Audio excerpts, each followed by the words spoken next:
Blessed love and peace. This is recitation of Tobari Gokadao, Torah, Bhagavad Gita, Digha Nikaya, Dhammapada, Gospels, Quran, and Tao Te Ching. This is portion numero 28, which is Metzora, and that includes from Torah, Parsha Metzora, which is Vaikra 14:1 a 15:33, and from the Chandogya Upanishad, it is Kanda 4:4 a 9. From the Bhagavad Gita, it is the Vibhuti Yogahe numero 10. From the Tao Te Ching, it is the chapters 28 y 29, beginning 2 chapters each week during this session of the year. From Menke, it is chapter 8 of 28.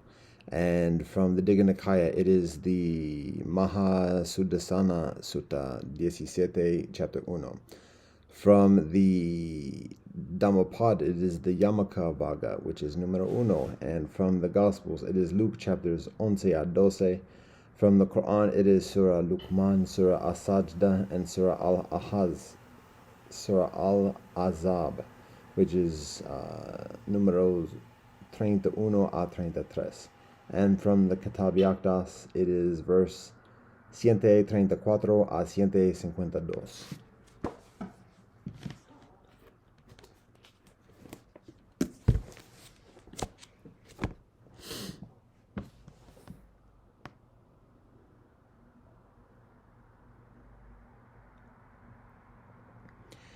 Bismillah ar-Rahman ar-Rahim. Allah wabha. Dao ke dao, fei cheng dao, ming ke ming, fei cheng ming, ja Rastafari. Deus noster qui es in cielo sanctificato nomen tuum, Vaheguru Satnam. Baruch atah Elohim Eloheinu melech haolam, asher ksanu bo mitzvotav v'tzivan l'asok b'dvar Torah. Amen. Baruch atah Elohim Eloheinu melech haolam, borei peri hagafen. Amen. Kyrie eleison. Sevamastu save jagatehi. Sabe sata bhavantu sukhitata. Fagabir. Aquaba upendo na amani. Fakiri nesalami. Chindadan permean. Lebavame. Woman jaga. Ubuntu. Shabono. Fakithka.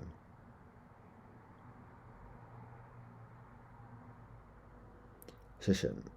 Como sonida. Domo arigato. Pilama yelo wakantok. Tok odokoshin good. God madagat. God, we thank you for all that you bless us. Ata jam yat yata afanami. Bado. Aho. Om shanti shanti shanti. Amen.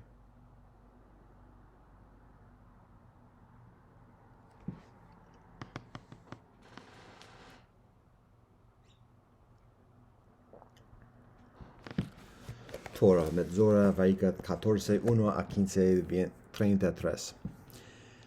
And Elohim spoke to Moshe, saying, This shall be the law of the person afflicted with Za'arat on the day of his cleansing. He shall be brought to the Kohen. The Kohen shall go outside the camp, and the Kohen shall look, and behold, the lesion of the Za'arat has healed in the afflicted person. Then the Kohen shall order, and the person shall be cleansed. And the person to be cleansed shall take 2 live, clean birds, a kedar stick, a strip of crimson wool, and hyssop. The Kohen shall order, and one shall slaughter the one bird into an earthenware vessel over spring water. As for the live bird, he shall take it, and then the kedar stick, the strip of crimson wool, and the hyssop, and along with the live bird he shall dip them into the blood of the slaughtered bird over the spring water. He shall then sprinkle 7 times upon the person being cleansed from Za'arat, and he shall cleanse him. He shall then send away the live bird into the open field.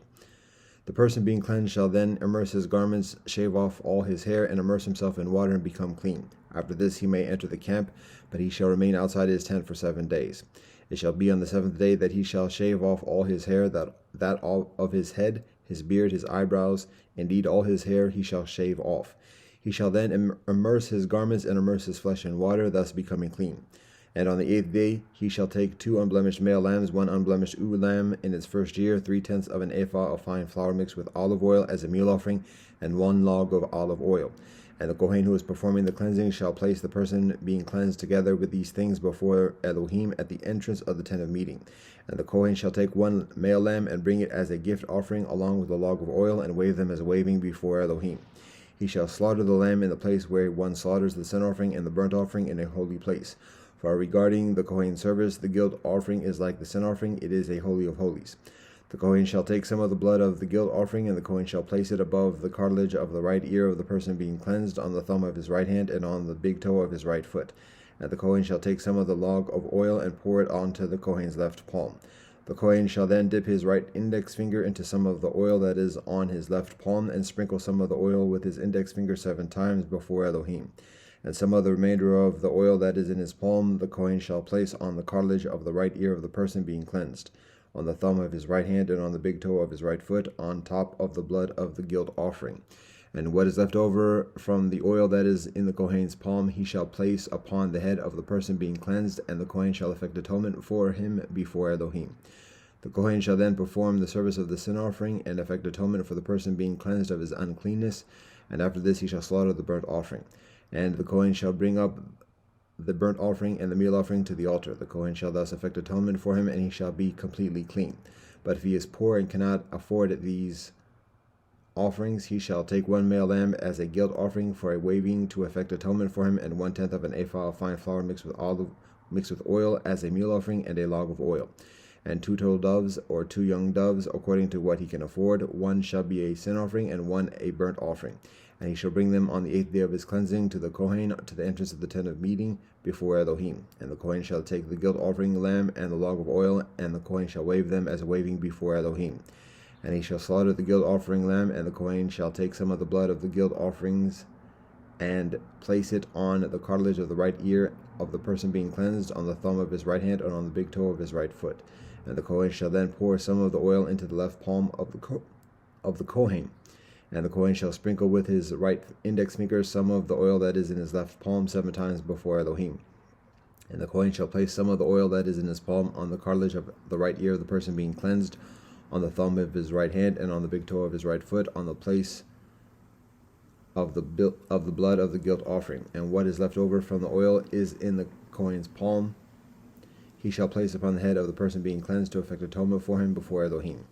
He shall then perform the service of one of the turtle doves or of the young doves from whatever he can afford. From what he can afford, one as a sin offering and one as a burnt offering besides the meal offering, and the Kohen shall effect atonement for the person being cleansed before Elohim.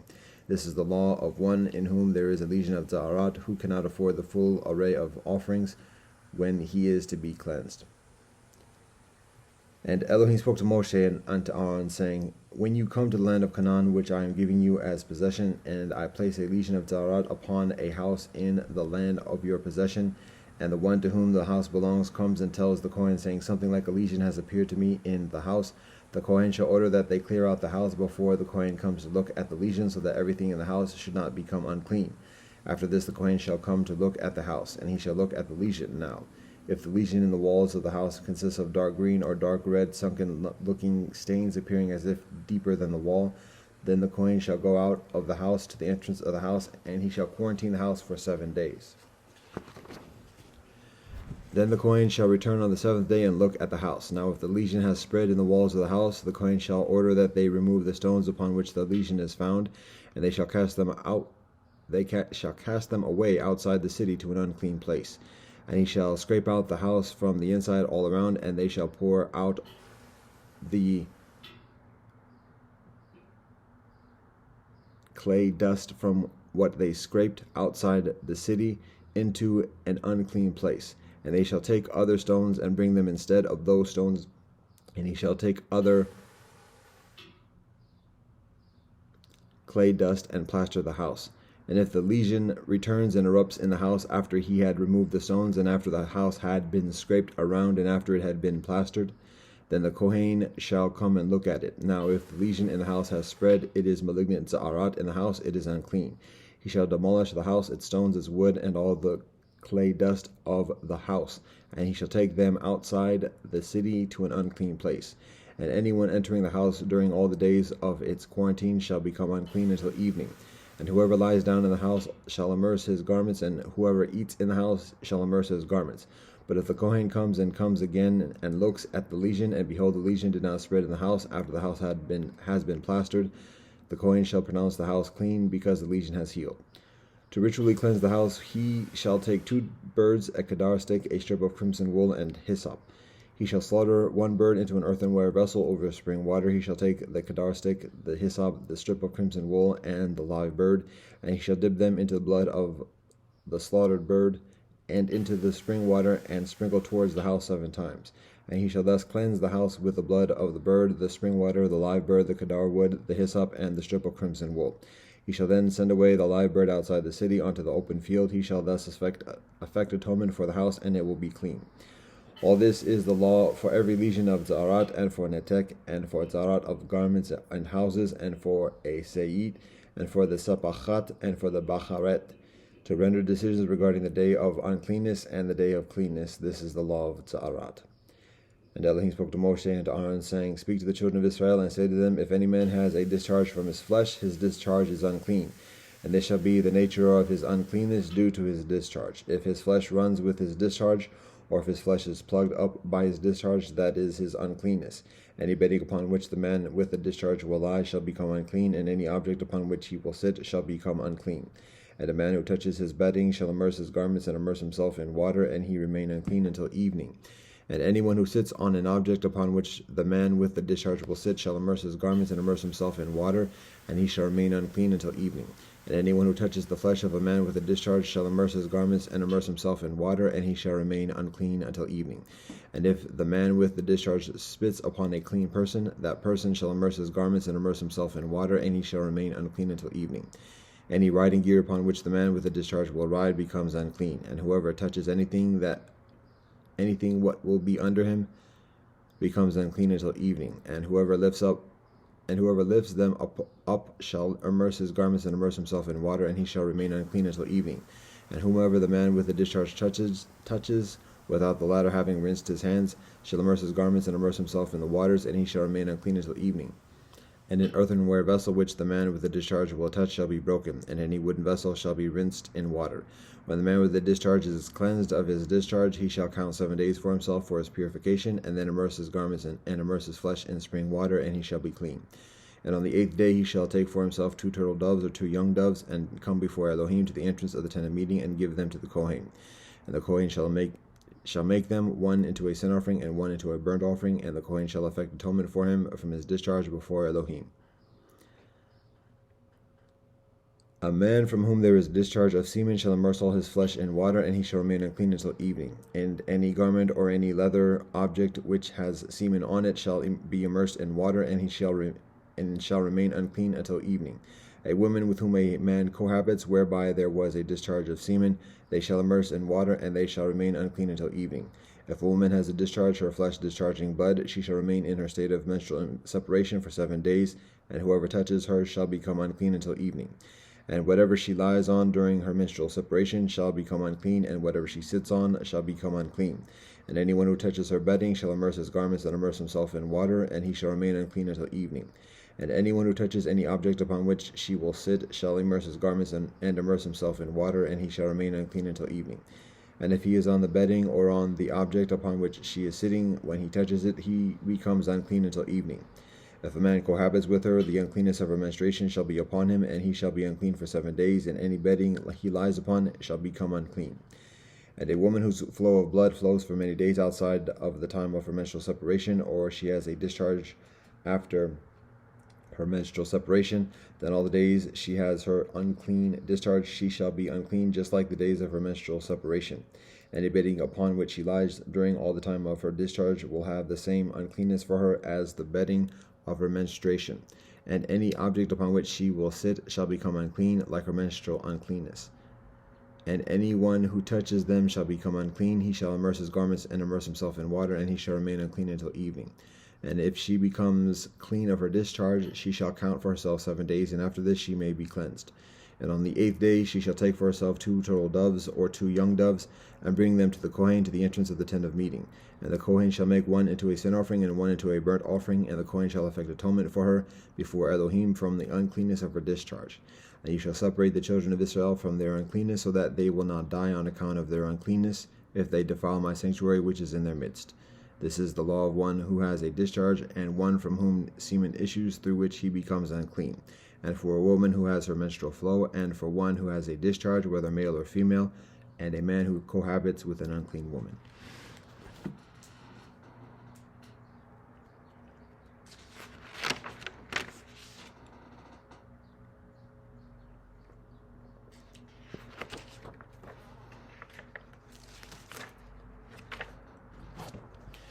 Chandogya Upanishad, Kanda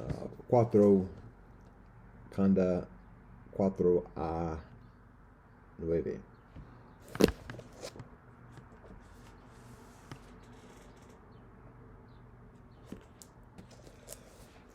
Once upon a time, Satyakama, the son of Jabala, addressed his Moor and said, Revered Moor, I wish to become a brahmachari. Of what ancestry am I? She said to him, I do not know, my child, of what ancestry you are. In my youth I was preoccupied with many household duties and with attending on guests when I conceived you. I do not know of what ancestry you are. I am Jabala by name, and you are Satyakama. So you may speak of yourself as Satyakama Jabala, the son of Jabala. He came to Gautama, the son of Haridrumata, and said, Revered sir, I wish to live with you as a brahmacharya. May I approach you, sir, as a pupil?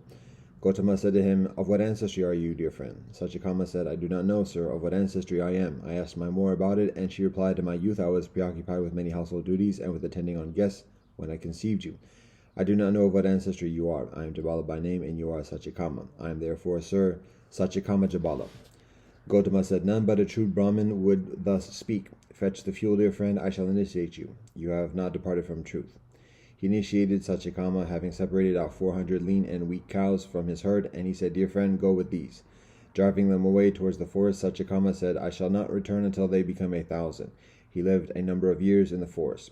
When the cows had become 1,000, the bull of the herd, addressing him, said, Satyakama. Revered sir, Satyakama replied. The bull said, Dear friend, we have become 1,000. Take us to the teacher's house.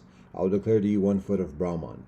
Declare it, revered sir. The bull said to him, The east is 1 quarter, the west is 1 quarter, the south is 1 quarter, the north is 1 quarter. This, dear friend, is 1 foot of Brahman, consisting of 4 quarters, and this foot is called Prakasavat, shining.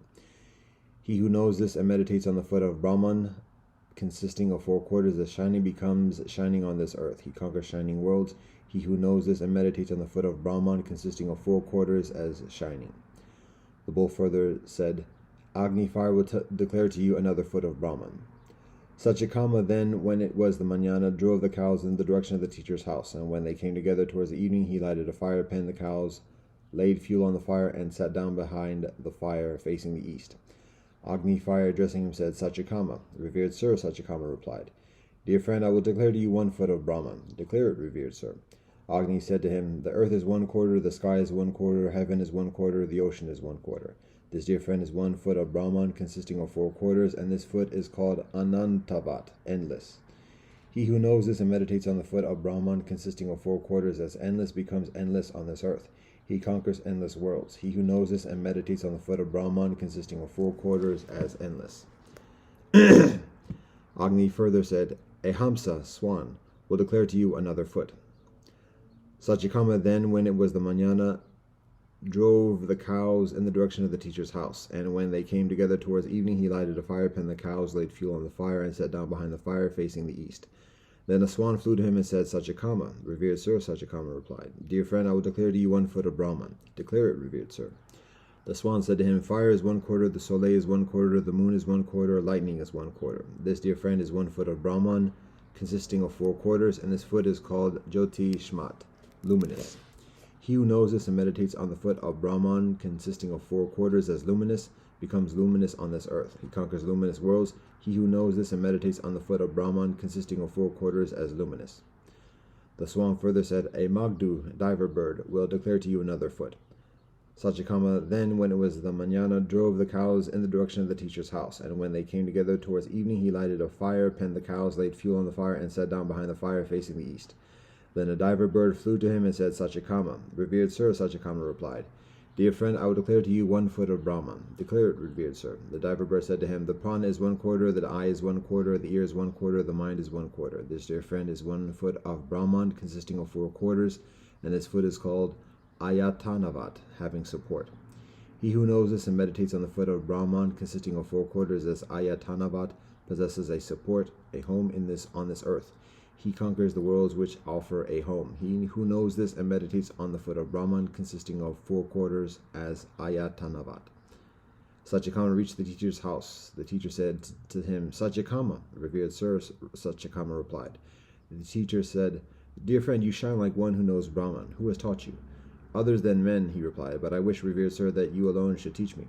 For I have heard from persons like your very benevolent self that only knowledge which is learned from a teacher, acharya, leads to the highest benevolence. Then he, Gotama, taught him the same knowledge. Nothing whatsoever was left out, yea, nothing whatsoever was left out.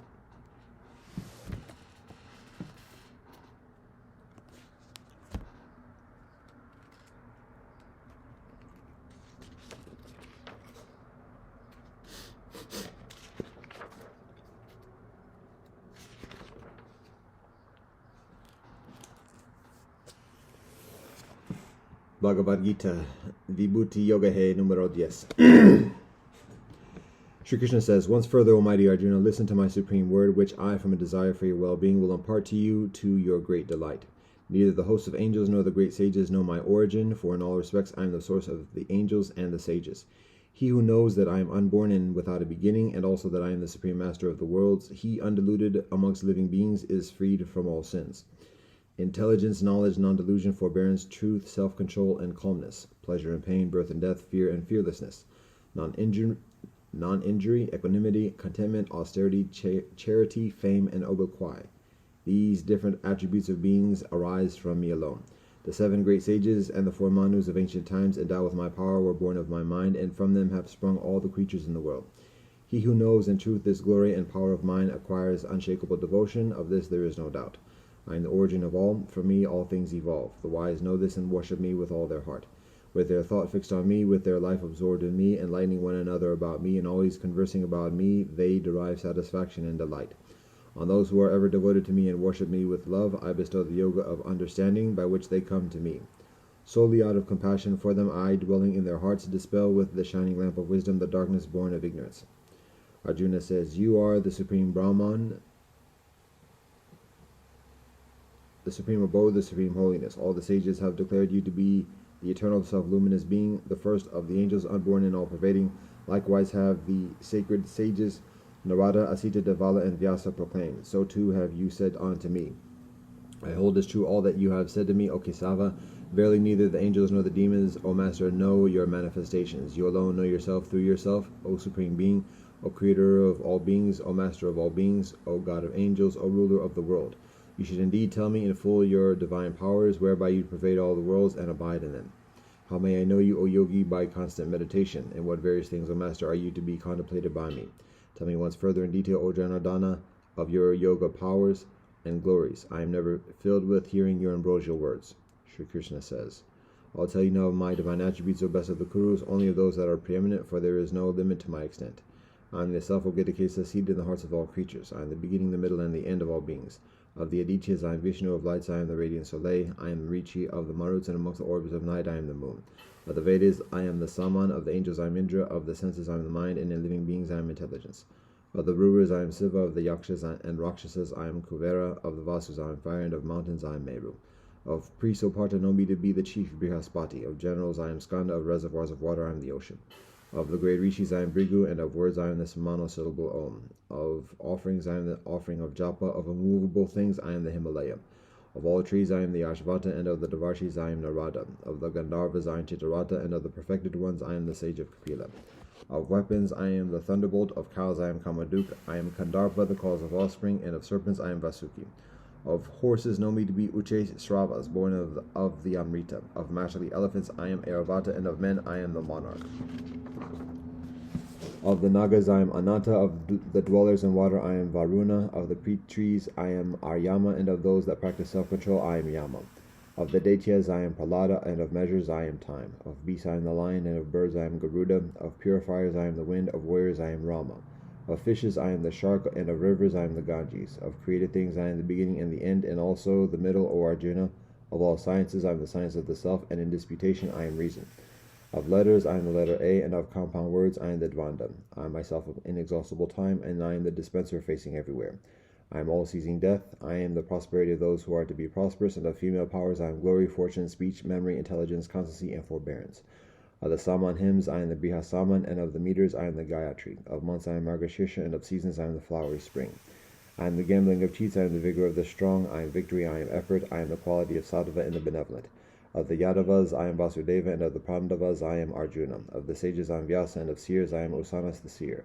I am the rod of those that chastise, and the statesmanship of those that conquer. Of secret things, I am silence, and of the wise, I am the wisdom. And that which is the seat of all beings, that am I, O Arjuna. There is no being, whether moving or unmoving, that can exist without me. There is no end of my divine manifestations, O dreaded Arjuna. This is but a partial statement of me. This is a partial statement by me of the multiplicity of my attributes. Whatever glorious or beautiful or mighty being exists anywhere, know that it is sprung from but a spark of my splendor. But what need is there of your acquiring this detailed knowledge, O Arjuna? With a single fragment of myself, I stand supporting the whole universe.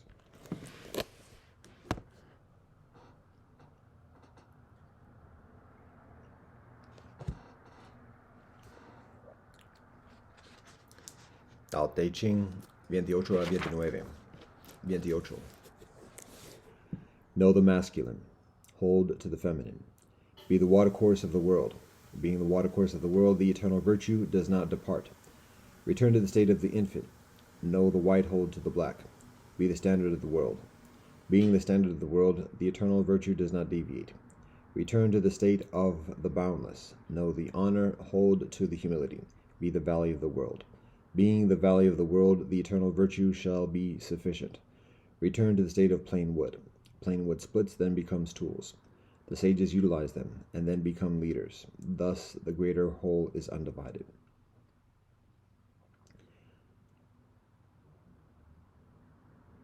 Chapter 29. Those who wish to take the world and control it, I see that they cannot succeed. The world is a sacred instrument. One cannot control it. The one who controls it will fail, the one who grasps it will lose, because all things either lead or follow, either blow hot or cold, either have strength or weakness, either have ownership or take by force. Therefore the sage eliminates extremes, eliminates excess, eliminates arrogance.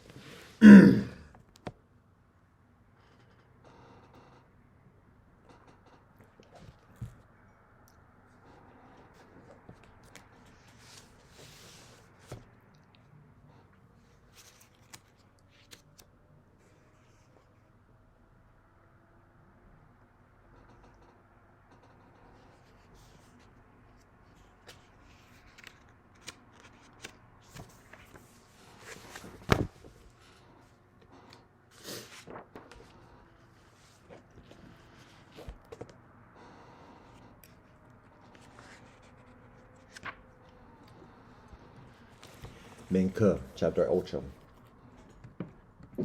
Menke went from Qi to Lu to bury his mor. On his return to Qi, he stopped at Ying, where Chong Yu begs to put a question to him and says, "Formerly, in ignorance of my incompetency, you employed me to superintend the making of the coffin. As you were then pressed by the urgency of the business, I did not venture to put any question to you. Now, however, I wish to take the liberty to submit the matter. The wood of the coffin, it appeared to me, was too beneficial."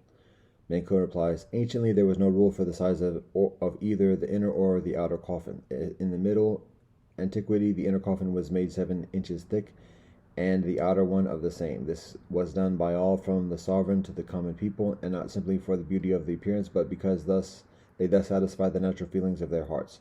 If prevented by statutory regulations from making their coffins in this way, men cannot have the feeling of pleasure. If they have not the money to make them in this way, they cannot have the feeling of pleasure. When they were not prevented and had the money, the ancients all utilized this style. Why should I alone not do so? And further, is there no satisfaction to the natural feelings of a man in preventing the earth from getting near to the bodies of his dead? I have heard that the superior man will not for all the world be stingy to his parents." Sheng Tong, on his own impulse, asks Menko, saying, "May Yan be smitten?" Menko replies, "It may. Zi Kuai had no right to give Yan to another man, and Zi Zi had no right to receive Yan from Zi Kuai. Suppose there were an officer here with whom you, sir, were pleased, and that without informing the king you were privately to go to him to give to him your salary and rank. And suppose that this officer also without the king's orders were privately to receive them from you. Would such a transaction be allowable? And where is the difference between the case of Yan and this? The people of Qi smite Yan. Someone asks Mengke, saying, "Is it truly the case that you advise Qi to smite Yan?" He replies, "No. Shen Tong asks me whether Yan might be smitten, and I answered him, 'It may.' They accordingly went and smote it. If he had asked me, 'Who may smite it?' I would have answered him, 'He who is the minister of heaven may smite it.' Suppose the case of a murderer, and that one asks me, 'May this man be put to death?' I will answer him, 'He may.' If he asks me, 'Who may put him to death?' I will answer him, 'The chief criminal judge may put him to death.' But now with one Yan to smite another Yan, how should I have advised this?" The people of Yan, having rebelled, the king of Qi says, "I feel very much ashamed when I think of Mengke." Chen Jia says to him, "Let not your majesty be grieved. Whether does your majesty consider yourself or Zonggong the further benevolent and wise?" The king replies, "Oh, what words are these?" "The Duke of Zhao," said Jia, "appointed Guan Shu to oversee the heir of Yin, but Guan Shu, with the power of the Yin state, rebelled. If knowing that this would happen, he appointed Guan Shu, he was deficient in benevolence. If he appointed him not knowing that it would happen, he was deficient in knowledge. If the Duke of Zhao was not completely benevolent and wise, how much less can your majesty be expected to be so? I beg to go and see Mengke and relieve your majesty from that feeling." Chen Jia accordingly saw Mengke and asks him, saying, "What kind of man was the Duke of Zhao?" "An ancient sage," was the reply. "Is it the fact that he appointed Guan Shu to oversee the heir of Yin, and that Guan Shu with the state of Yin rebelled?" "It is." "Did the Duke of Zhao know that he would rebel and purposely appoint him to that office?" Mengke says he did not know. "Then, though a sage, he still fell into error." The Duke of Zhao answers Mengke, was the younger brother. Guan Shu was his elder brother. Was not the error of Zhang Gong in accordance with what is right? Further, when the superior men of old had errors, they reformed them. The superior men of the present time, when they have errors, persist in them.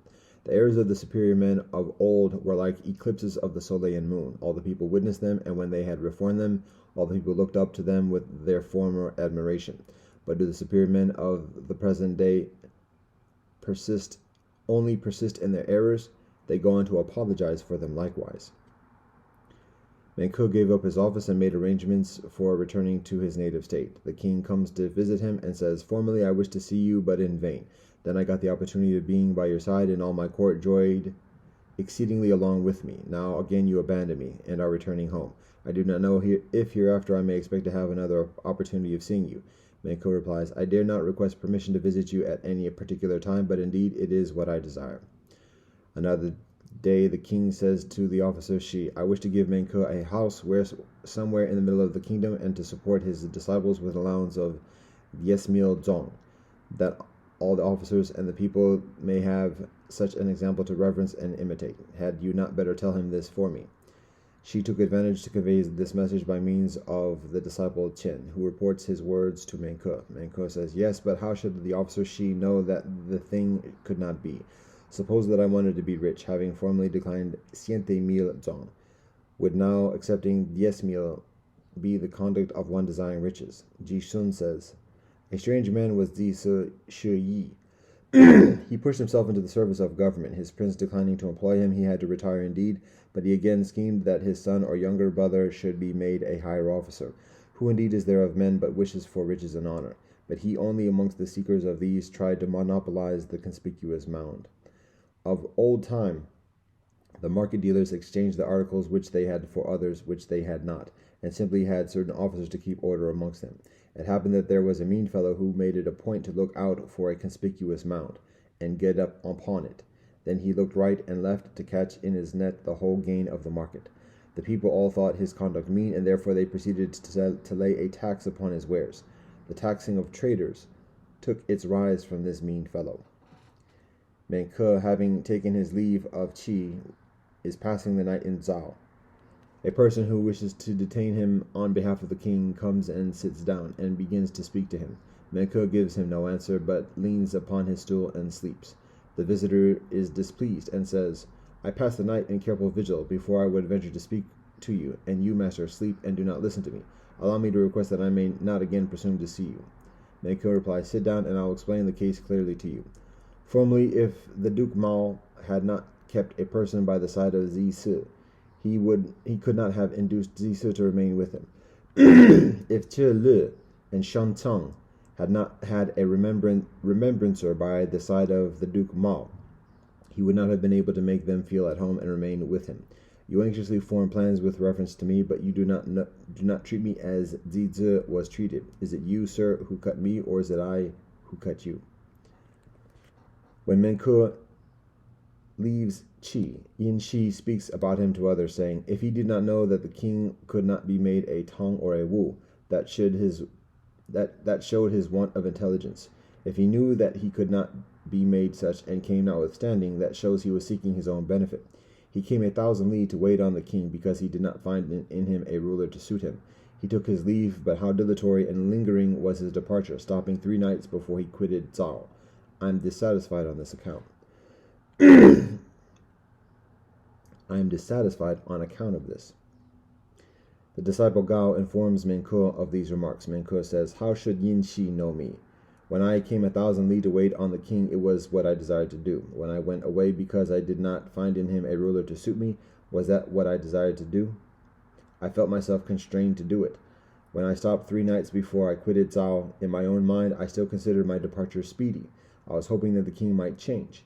If the king had changed, he would certainly have recalled me. When I quitted Zhao, and the king had not sent after me, then, and not till then, was my mind resolutely bent on returning to Zhao.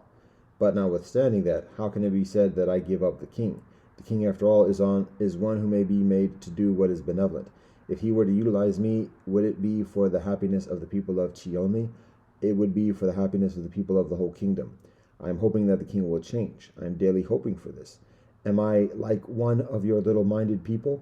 They will remonstrate with their prince, and on their remonstrance not being accepted, they get angry, and with their passion displayed in their countenance, they take their leave, and travel with all their strength for a whole day, before they will stop for the night.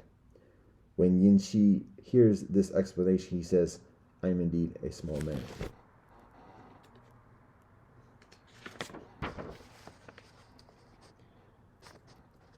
When Menko leaves Qi, Chong Yu questions him upon the way, saying, Master, you look like one who carries an air of dissatisfaction in his countenance.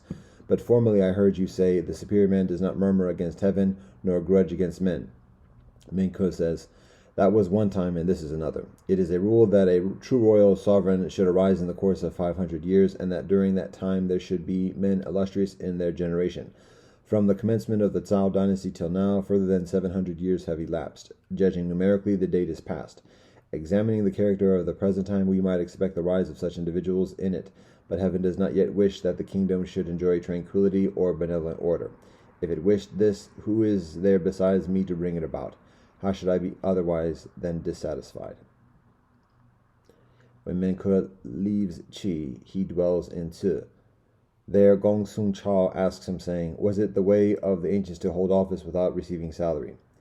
Menko replies, no. When I first saw the king in Chang, it was my intention on retiring from the interview to go away. Because I did not wish to change this intention, I declined to receive any salary.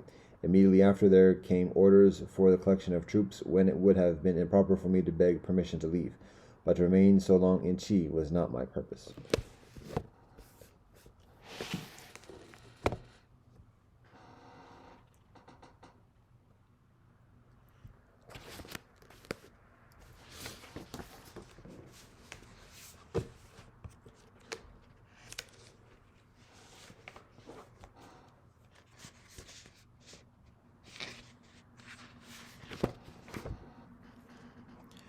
Digha Nikaya, the Mahasudassana Sutta. Chapter 1. Thus have I heard. The Blessed One once, when staying at Kusinara in the Upavatana, the solid grove of the Malas between the twin solid trees at the time of his death. Now the Venerable Ananda went up to the place where the Blessed One was, and bowed down before him and took his seat respectfully on one side. And when he was so seated, the venerable Ananda said to the Blessed One, "Let not the Blessed One die in this little wattle and daub town, in this town in the midst of the jungle, in this branch township. For, Master, there are other great cities such as Kampa, Rajagaha, Savatthi, Saketa, Kosambi, and Banaras. Let the Blessed One die in one of them. There are many wealthy nobles and Brahmins and heads of houses, believers in the Tathagata, who will pay due honor to the remains of the Tathagata. Say not so, Ananda, say not so, Ananda, that this is but a small wattle and daub town, a town in the midst of the jungle, a branch township. Long ago, Ananda, there was a king by name Mahasudasana, a king of kings, a righteous man who ruled in righteousness, and anointed Kshaitra, master of the four quarters of the earth, conqueror, the protector of his people, possessor of the 7 royal treasures. This Kusinara Ananda was the royal city of King Mahasudasana, under the name of Kusavati, and on the east and on the west it was 12 leagues in length, and on the north and on the south it was 7 leagues in breadth. That royal city, Kusavati Ananda, was mighty and prosperous, and full of people, crowded with men, and provided with all things for food.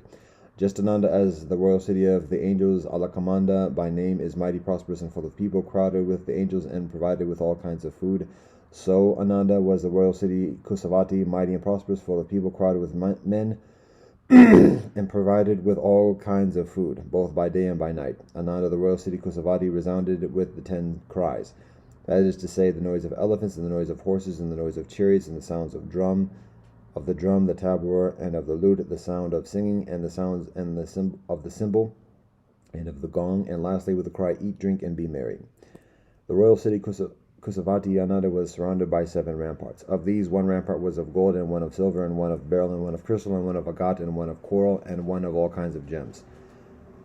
To the royal city Kusavati Ananda there were 4 gates. 1 gate was of gold, and 1 of silver, and 1 of jade, and 1 of crystal. At each gate 7 pillars were fixed in height as 3 times or as 4 times the height of a man.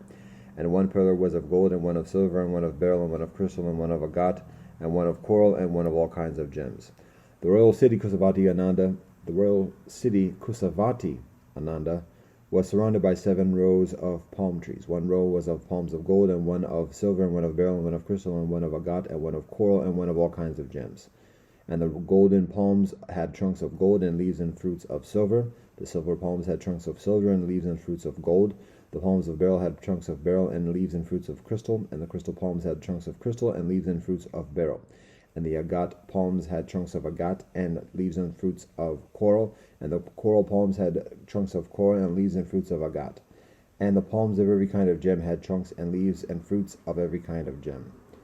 And when those rows of palm trees, Ananda, were shaken by the wind, there arose a sound sweet and pleasant and charming and intoxicating. Just, Ananda, as the 7 kind of instruments yield when well played upon to the skillful man, a sound sweet and pleasant and charming and intoxicating. Just so, Ananda, when those rows of palm trees were shaken by the wind, there arose a sound sweet and pleasant and charming and intoxicating. And whoever, Ananda, in the royal city of Kusavati were at that time gamblers, drunkards, and given to drink, they used to dance round together to the sound of those palms when shaken by the wind. The great King of Glory, Ananda, was the possessor of 7 precious things, and was gifted with 4 marvelous powers. What are the 7?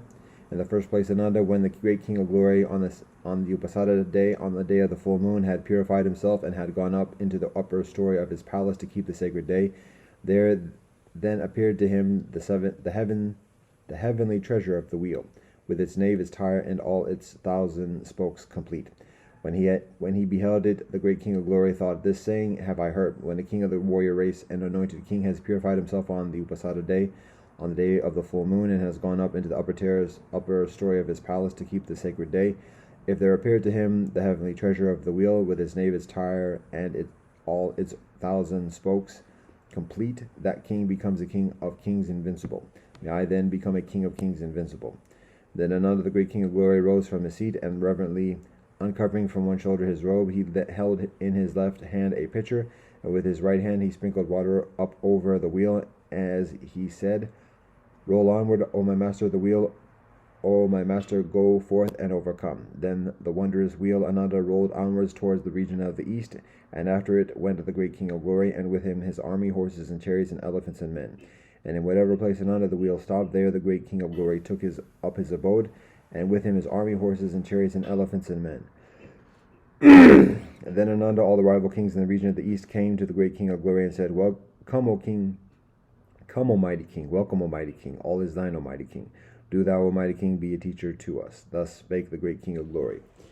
"Ye shall slay no living thing, ye shall not take that which has not been given, ye shall not act wrongly touching the bodily desires, ye shall speak no lie, ye shall drink no banning drink, ye shall eat as ye have eaten." Then Ananda, all the rival kings in the region of the east, became subject unto the great king of glory. But the wondrous wheel, Ananda, having plunged down into the great waters in the east, rose up out again and rolled onward to the region of the south, and there all happened as had happened in the region of the east. And in like manner the wondrous wheel rolled onward to the extremest boundary of the west and of the north, and there too all happened as had happened in the region of the east.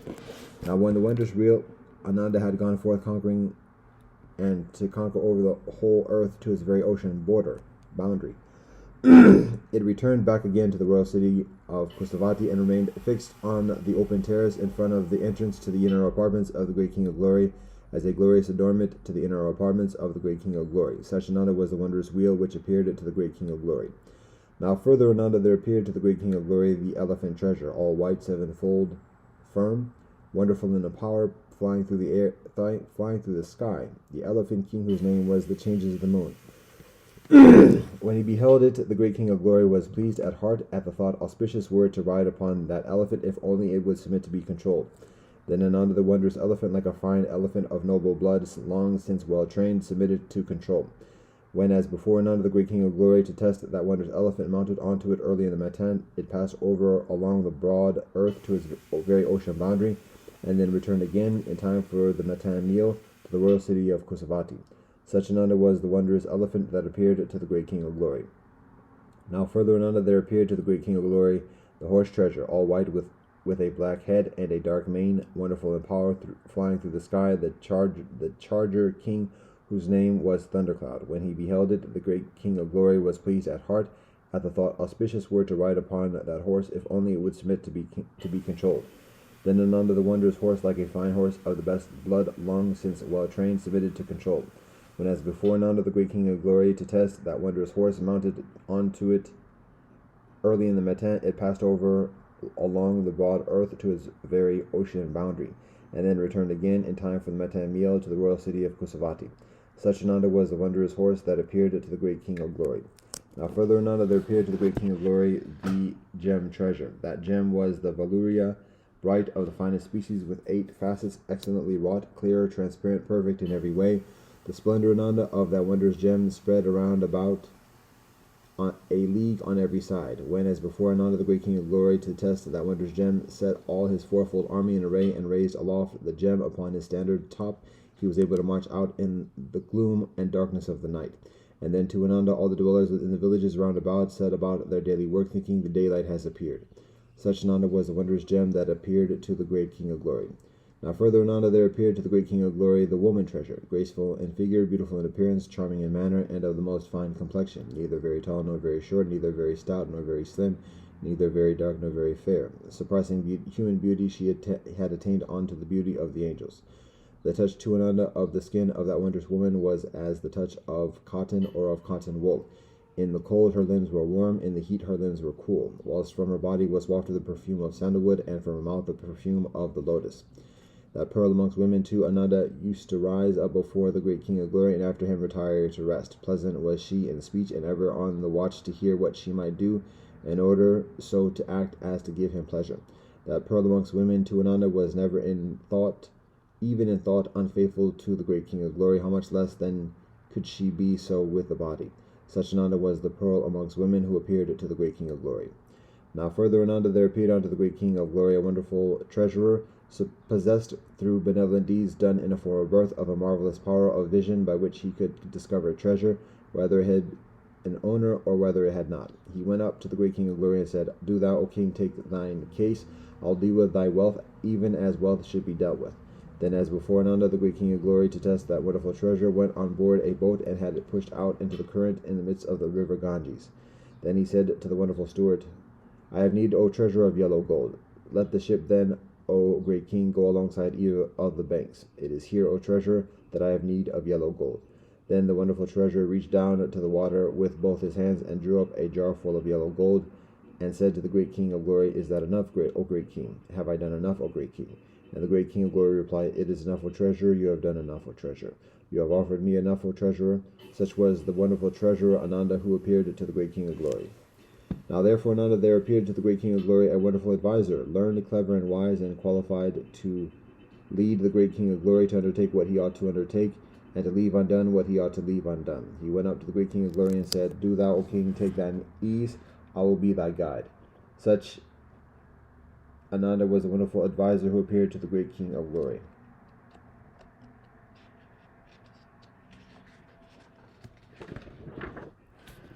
The great King of Glory was possessed of these 7 precious things. Now further, Ananda, the great King of Glory, was gifted with 4 marvelous gifts. What are the 4 marvelous gifts? In the first place, Ananda, the great King of Glory, was graceful in figure, handsome in appearance, pleasing in manner, and of the most beautiful complexion, beyond what other men are. The great King of Glory, Ananda, was endowed with this first marvelous gift.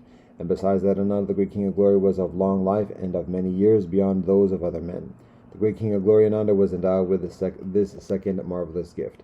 And besides that, Ananda, the great King of Glory, was free from disease and free from bodily suffering, and his internal fire was neither too hot nor too cold, but such as to promote benevolent digestion beyond that of other men. The great King of Glory, Ananda, was endowed with this third marvelous gift. And besides that, Ananda, the great King of Glory, was beloved and popular with Brahmins and with laymen alike. Just Ananda, as a far as near and dear to his own sons, just so Ananda was the great King of Glory, beloved and popular with Brahmins and with laymen alike. And just Ananda, as his sons are near and dear to a far, just so Ananda were Brahmins and laymen alike near and dear to the great King of Glory. Once Ananda, the great King of Glory, marched out with all his 4-fold army to the pleasure ground. There Ananda, the Brahmins and laymen, went up to the great King of Glory and said, "O King, pass slowly by, that we may look upon thee for a longer time." But the great King of Glory, Ananda, addressed his charioteer and said, "Drive on the chariot slower, charioteer, that I may look upon my people, Brahmins and laymen, for a longer time." This was the 4th marvelous gift, Ananda, with which the great King of Glory was endowed. These are the 4 marvelous gifts, Ananda, with which the great King of Glory was endowed. Now to the great King of Glory, Ananda, there occurred the thought, "Suppose now I were to make lotus ponds in the spaces between these palms at every 100 bow lengths." Then Ananda, the great King of Glory, in the spaces between those palms at distances of 100 bow lengths, made lotus ponds. And those lotus ponds, Ananda, were faced with tiles of 4 kinds. One kind of tile was of gold, and one of silver, and one of beryl, and one of crystal. And to each of those lotus ponds, Ananda, there were 4 flights of steps of 4 different kinds. One flight of steps was of gold, and one of silver, and one of beryl, and one of crystal. The flight of golden steps had balustrades of gold with the crossbars and the figurehead of silver. The flight of silver steps had balustrades of silver with the crossbars and the figurehead of gold. The flight of beryl steps had balustrades of beryl with the crossbars and the figurehead of crystal. The flight of crystal steps had balustrades of crystal with crossbars and figureheads of beryl. And round those lotus ponds there ran, Ananda, a double railing. One railing was of gold and one was of silver. The golden railing had its posts of gold and its crossbars and its capitals of silver. The silver railing had its posts of silver and its crossbars and its capitals of gold. Now to the great King of Glory, Ananda, there occurred the thought, "Suppose now I were to have flowers of every season planted in those lotus ponds for the utilization of all the people, to wit, blue water lilies and blue lotuses, white lotuses and white water lilies." Then Ananda, the great King of Glory, had flowers of every season planted in those lotus ponds for the utilization of all the people, to wit, blue water lilies and blue lotuses, and white water lilies. Now to the great King of Glory, Ananda, there occurred the thought, "Suppose now I were to place bathing men on the banks of those lotus ponds, to bathe such of the people as come there from time to time." Then Ananda, the great King of Glory, placed bathing men on the banks of those lotus ponds, to bathe such of the people as come there from time to time. Now the great King of Glory, Ananda, occurred the thought, "Suppose now I were to establish a perpetual grant by the banks of these lotus ponds, to wit, food for the hungry, drink for the thirsty, raiment for the naked, means of conveyance for those who have need of it, couches for the tired, wives for those who want wives, gold for the poor, and money for those who are in want." Then Ananda, the great King of Glory, established a perpetual grant by the banks of those lotus ponds, to wit, food for the hungry, drink for the thirsty, raiment for the naked, means of conveyance for those who needed it, couches for the tired, wives for those who wanted wives, gold for the poor, and money for those who were in want. Now Ananda, the people, Brahmins and laymen, went to the great King of Glory, taking with them much wealth. And they said, "This abundant wealth, O King, have we brought here for the utilization of the King of Kings. Let the King accept it of us. I have enough wealth, my friends, laid up for myself the produce of righteous taxation. Do you keep this and take away further with you? When those men were thus refused by the king, and they went aside and considered it together, saying, It would not beseem us now were we to take back this wealth to our own houses. Suppose now we were to build a mansion for the great King of Glory. Then they went to the great King of Glory and said, A mansion would we build for thee, O king. Then Ananda, the great King of Glory, signified by silence his consent. Then Saka, ruler of the angels, knowing in his mind the heart of the great King of Glory, he addressed Visakama the angel and said, Come now, Visakama, create me a mansion for the great King of Glory, a palace which shall be called righteousness. Even so, master, said Visakama, in assent to Ananda to Saka, the king of the angels. And as instantaneously as a strong man might stretch forth his folded arm, or draw in his arm again when it was stretched forth, so quickly did he vanish from the heaven of the great 33, and appeared before the great King of Glory. Then Ananda Visakama the angel said to the great King of Glory, I would create for thee, O king, a mansion, a palace which shall be called righteousness. Then Ananda the great King of Glory signified by silence his consent. So Visakama the angel, Ananda, created for the great King of Glory a mansion, a palace to be called righteousness. The palace of righteousness, Ananda, was on the east and on the west a league in length, and on the north and on the south half a league in breadth. The ground floor, Ananda, of the palace of righteousness, in height as 3 times the height to which a man can reach, was built of bricks of 4 kinds. One kind of brick was of gold, and one of silver, and one of beryl, and one of crystal. To the palace of righteousness, Ananda, there were 84,000 pillars of 4 kinds. One kind of pillar was of gold, and one of silver, and one of beryl, and one of crystal. The palace of righteousness, Ananda, was fitted up with seats of 4 kinds. One kind of seat was of gold, and one of silver, and one of beryl, and one of crystal. In the palace of righteousness, Ananda, there were 24 staircases of 4 kinds. One staircase was of gold, and one of silver, and one of beryl, and one of crystal. And the staircase of gold had balustrades of gold, with the crossbars and the figurehead of silver. The staircase of silver had balustrades of silver, with the crossbars and the figurehead of gold. The staircase of beryl had balustrades of beryl, with the crossbars and the figurehead of crystal. The staircase of crystal had balustrades of crystal, with crossbars and figurehead of beryl. In the palace of righteousness, Ananda, there were 84,000 chambers of 4 kinds. One kind of chamber was of gold, and one of silver, and one of beryl, and one of crystal.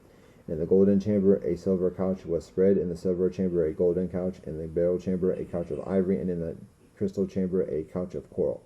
At the door of the golden chamber there stood a palm tree of silver, and its trunk was of silver, and its leaves and fruits of gold.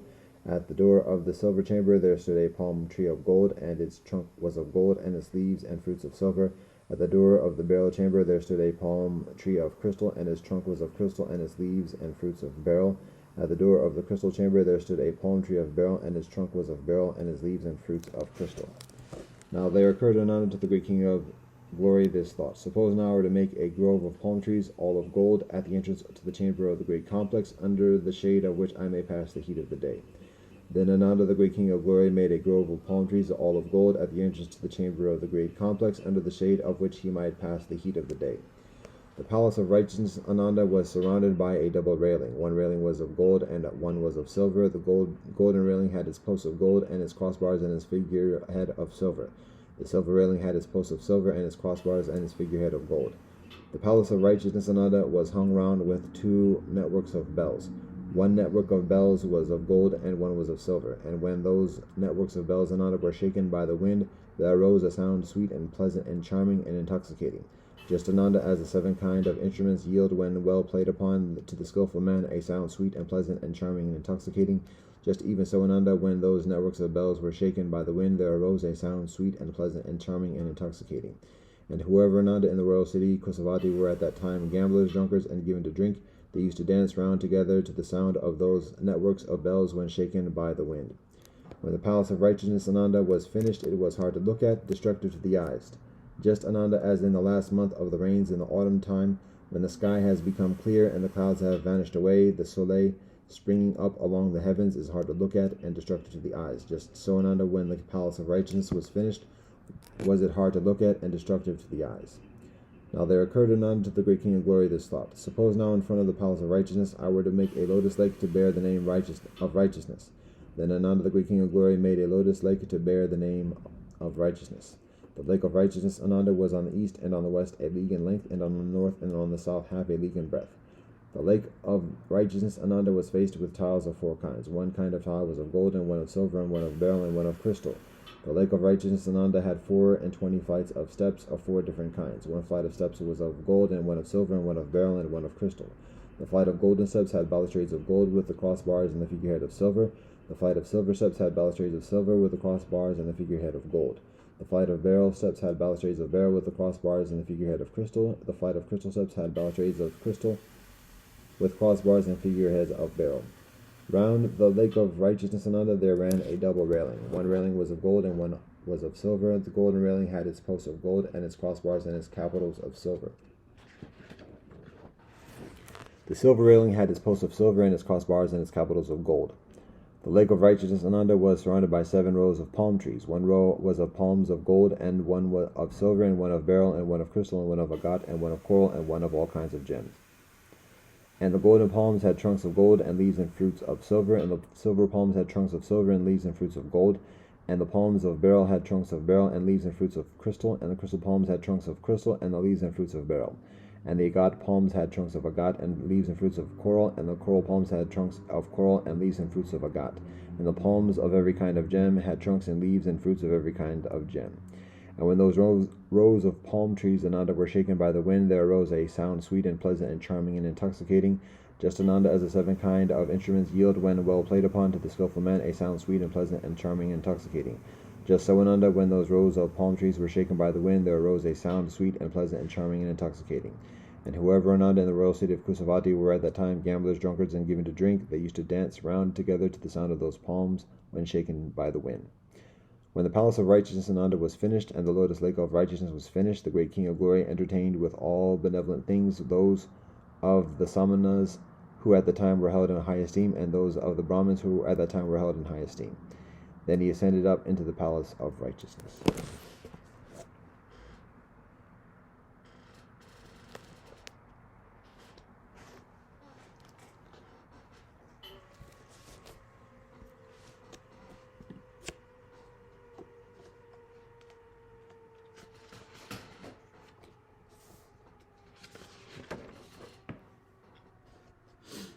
Dhammapada. Yamakavaga number 1. Mind precedes all mental states. Mind is the chief, they are all mind wrought. If with an impure mind a person speaks or acts, suffering follows him like the wheel that follows the foot of the ox. Mind precedes all mental states. Mind is their chief, they are all mind wrought. If with a pure mind a person speaks or acts, happiness follows him like his never departing shadow. He abused me, he struck me, he overpowered me, he robbed me. Those who harbor such thoughts do not still their hatred. He abused me, he struck me, he overpowered me, he robbed me. Those who do not harbor such thoughts still their hatred. Hatred is never appeased by hatred in this world. By non-hatred alone is hatred appeased. This is a law eternal. There are those who do not recognize that one day we all must die, but those who do recognize this settle their quarrels. Just as a storm throws down a weak tree, so does Mara overpower the man who lives for the pursuit of pleasures, who is uncontrolled in his senses, immoderate in eating, indolent, and dissipated. Just as a storm cannot prevail against a rocky mountain, so Mara can never overpower the man who lives meditating on the impurities, who is controlled in his senses, moderate in eating, and filled with faith and earnest effort. Whoever being depraved, devoid of self-control and truthfulness, should don the monk's yellow robe, he surely is not worthy of the robe. But whoever is purged of depravity, well established in virtues, and filled with self-control and truthfulness, he indeed is worthy of the yellow robe. Those who mistake the unessential to be essential, and the essential to be unessential, dwelling in wrong thoughts, never arrive at the essential. Those who know the essential to be essential and the unessential to be unessential, dwelling in right thoughts, do arrive at the essential. Just as rain breaks through an ill-thatched house, so passion penetrates an undeveloped mind. Just as rain does not break through a well-thatched house, so passion never penetrates a well-developed mind. The evildoer grieves here and hereafter. He grieves in both the worlds. He laments and is afflicted, recollecting his own impure deeds. The doer of benevolence rejoices here and hereafter. He rejoices in both the worlds. He rejoices and exults, recollecting his own pure deeds. The evildoer suffers here and hereafter. He suffers in both the worlds. The thought, evil have I done, torments him, and he suffers even further when gone to realms of woe. The doer of benevolence delights here and hereafter. He delights in both the worlds. The thought, benevolence have I done, delights him, and he delights even further when gone to realms of bliss. Much though he recites the sacred text, but acts not accordingly, that heedless man is like a cowherd who only counts the cows of others. He does not partake of the blessings of the holy life. Little though he recites the sacred text, but puts the teaching into practice, forsaking lust, hatred, and delusion, with true wisdom and emancipated mind, clinging to nothing of this or any other world, he indeed partakes of the blessings of a holy life.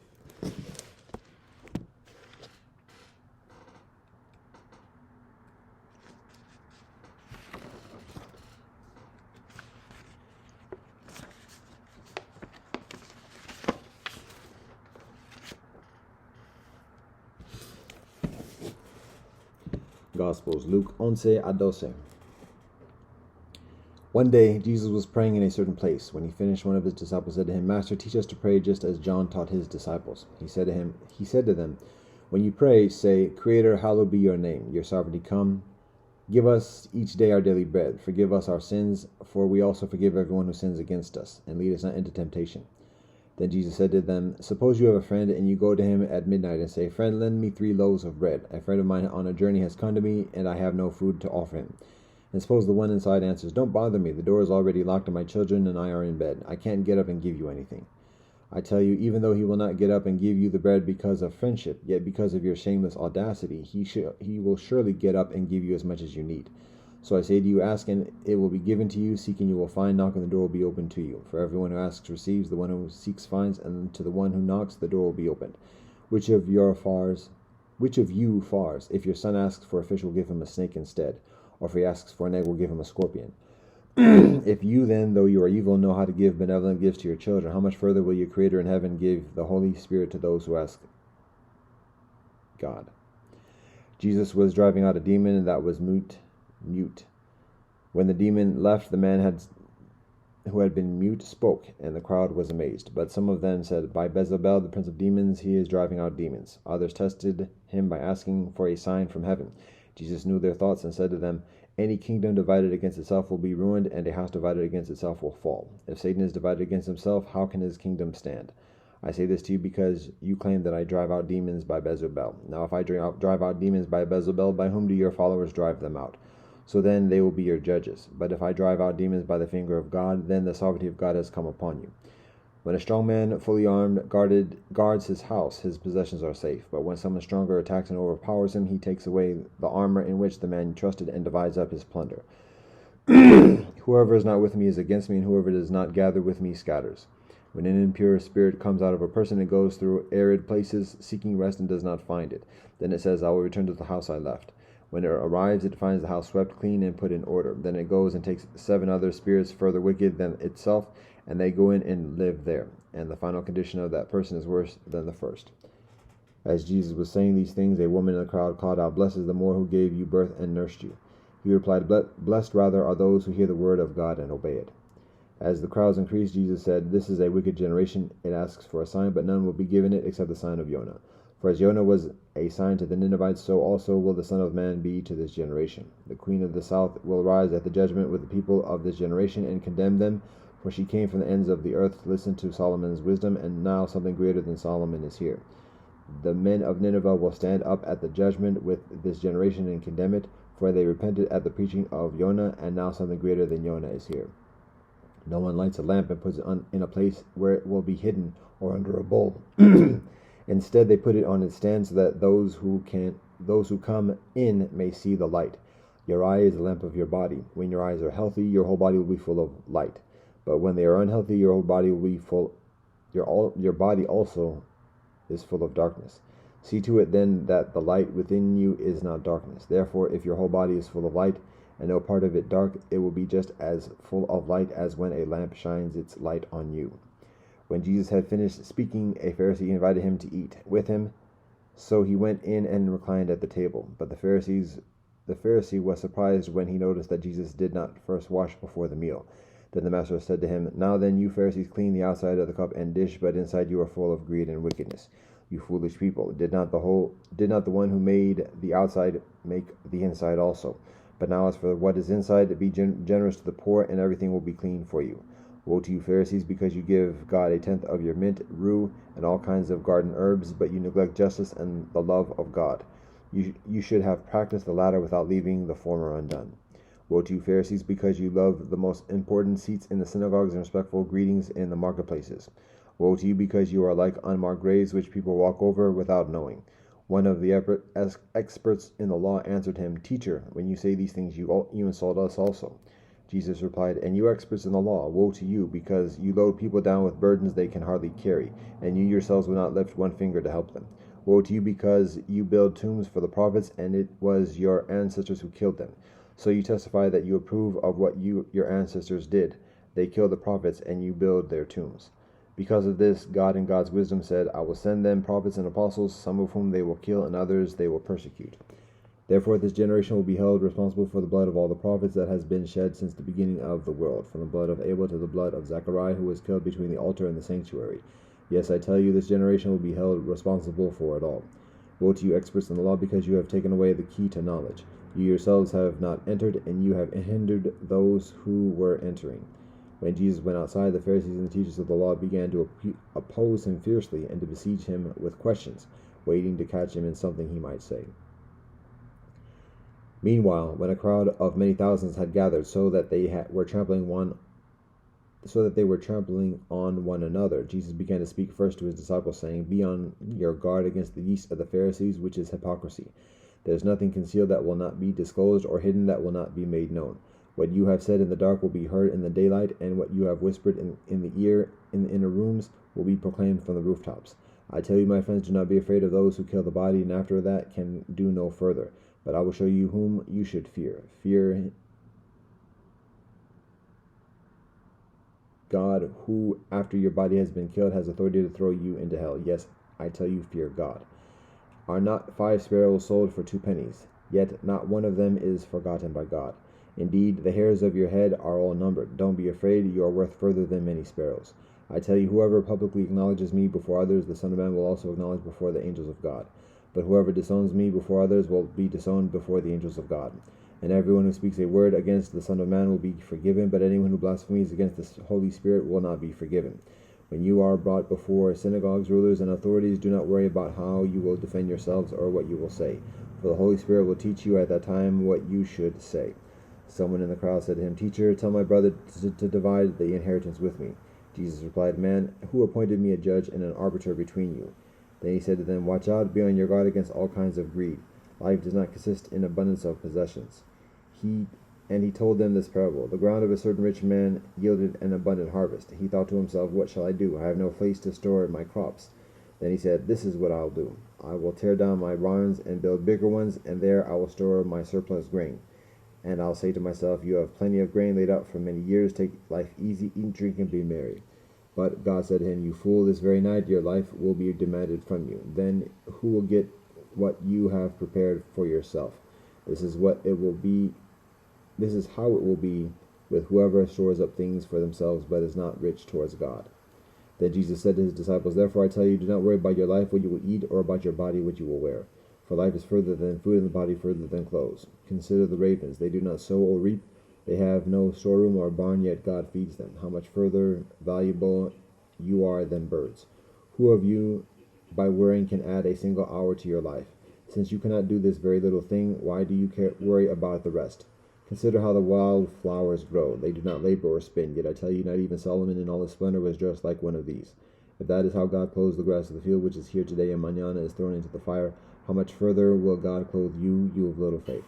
And do not set your heart on what you will eat or drink. Do not worry about it, for the hedonist world runs after all such things, and your Creator knows that you need them.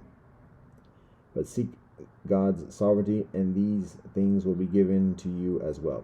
Do not be afraid, little flock, for your Creator has been pleased to give you the sovereignty. Sell your possessions and give to the poor. Provide purses for yourselves that will not wear out, a treasure in heaven that will never fail, where no thief comes near and no moth destroys. For where your treasure is, there your heart will be also. Be dressed ready for service, and keep your lamps burning, like servants waiting for their master return from a wedding banquet, so that when he comes and knocks, they can immediately open the door for him. It will be benevolent for those servants whose master finds them watching when he comes. Truly I tell you, he will dress himself to serve, will have them recline at the table, and will come and wait on them. It will be benevolent for those servants whose master finds them ready, even if he comes in the middle of the night or towards daybreak. But understand this, if the owner of the house had known at what hour the thief was coming, he would not have let his house be broken into. You also must be ready, because the Son of Man will come at an hour when you do not expect him. Peter asked, Master, are you telling this parable to us or to everyone? The master answered, Who then is the faithful and wise manager whom the master puts in charge of his servants to give them their food allowance at the proper time? It will be benevolent for that servant whom the master finds doing so when he returns. Truly I tell you, he will put him in charge of all his possessions. But suppose the servant says to himself, My master is taking a long time in coming, and he then begins to beat the other servants, both men and women, and to eat and drink and get drunk. The master of that servant will come on a day when he does not expect him, and at an hour he is not aware of. He will cut him to portions and assign him a place with the unbelievers. The servant who knows the master's will and does not get ready or does not do what the master wants will be beaten with many blows. But the one who does not know and does things deserving punishment will be beaten with few blows. From everyone who has been given much, much will be demanded, and from the one who has been entrusted with much, much further will be asked. I have come to bring fire on the earth, and how I wish it were already kindled. But I have a baptism to undergo, and what constraint I am under until it is completed. Do you think I came to bring peace on earth? No, I tell you, but division. From now on there will be 5 in one family divided against each other, 3 against 2, and 2 against 3. They will be divided, far against son, and son against far, more against daughter, and daughter against more, more-in-law against daughter-in-law, and daughter-in-law against more-in-law. He said to the crowd, When you see a cloud rising in the west, immediately you say it's going to rain, and it does. And when the south wind blows, you say it's going to be hot, and it is. Hypocrites! You know how to interpret the appearance of the earth and the sky. How is it that you don't know how to interpret this present time? Why don't you judge for yourselves what is right? As you are going with your adversary to the magistrate, try hard to be reconciled on the way, or your adversary may drag you off to the judge, and the judge may turn you over to the officer, and the officer throw you into prison. I tell you, you will not get out until you have paid the last penny.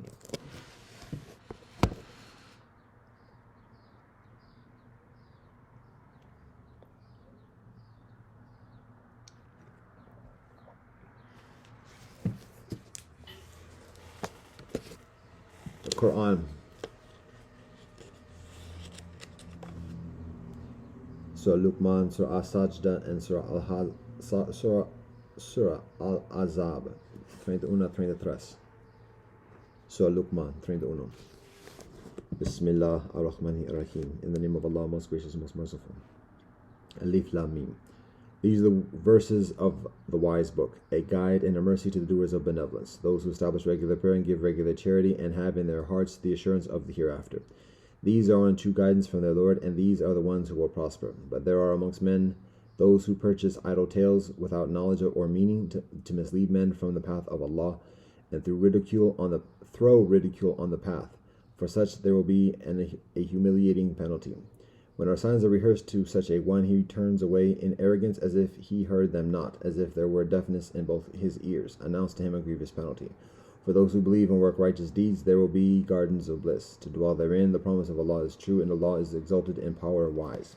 Allah created the heavens without any pillars that you can see. Allah set on the earth mountains standing firm, lest it should shake with you.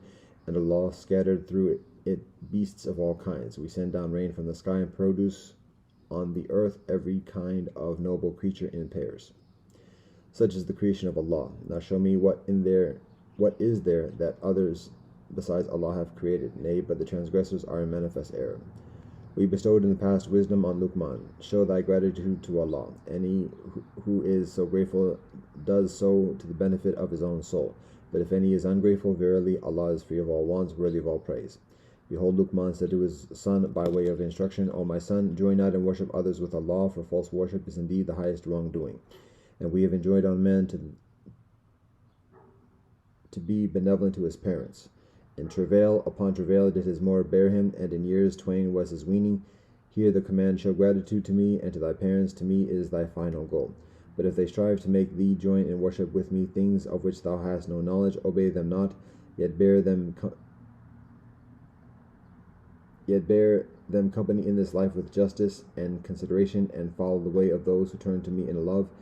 In the end, the return of you all is to me, and I will tell you the truth and meaning of all that ye did.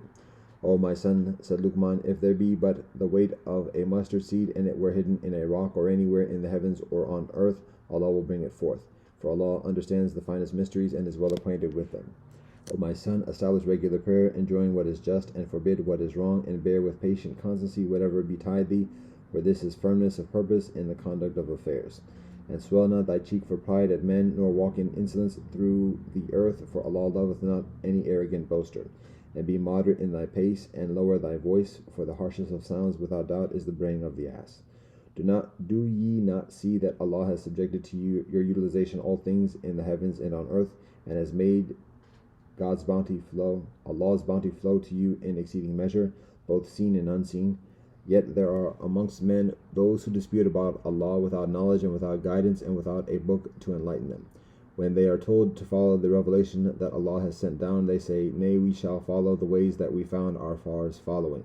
What, even if it is Satan beckoning them to the penalty of the blazing fire? Whoever submits his whole self to Allah and is a doer of benevolence has grasped indeed the most trustworthy handhold, and with Allah rests the end and decision of all affairs. But if any reject faith, let not his rejection grieve thee. To us is their return, and we shall tell them the truth of their deeds, for Allah knows well all that is in men's hearts. We grant them their pleasure for a little while, in the end shall we drive them to a chastisement unrelenting. If thou ask them who it is that created the heavens and the earth, they will certainly say Allah. Say praise be to Allah, but most of them understand not. To Allah belong all things in heaven and earth. Verily Allah is Allah that is free of all wants, worthy of all praise. And if all the trees on earth were pens, and the ocean were ink, with 7 oceans behind it to add to its supply, yet would not the words of Allah be exhausted in the writing, for Allah is exalted in power, full of wisdom. And your creation or your resurrection is in no wise but as an individual soul, for Allah is Allah who hears and sees all things. Seest thou not that Allah merges night into day, and Allah merges day into night, that Allah has subjected the soleil and the moon to Allah's law, each running its course for a term appointed, and that Allah is well acquainted with all that ye do? That is because Allah is the only reality, and because whatever else they invoke besides Allah is falsehood, and because Allah is the Most High, Most Great. Seest thou not that the ships sail through the ocean by the grace of Allah, that Allah may show you of Allah's signs? Verily in this are signs for all who constantly persevere and give thanks. When a wave covers them like the canopy of clouds, they call Allah, offering Allah sincere devotion. But when Allah has delivered them safely to land, there are amongst them those that halt between right and wrong. But none reject our signs except only a perfidious, ungrateful wretch. O mankind, do your duty to your Lord, and fear the coming of a day when no far can avail aught for his son, nor a son avail aught for his far.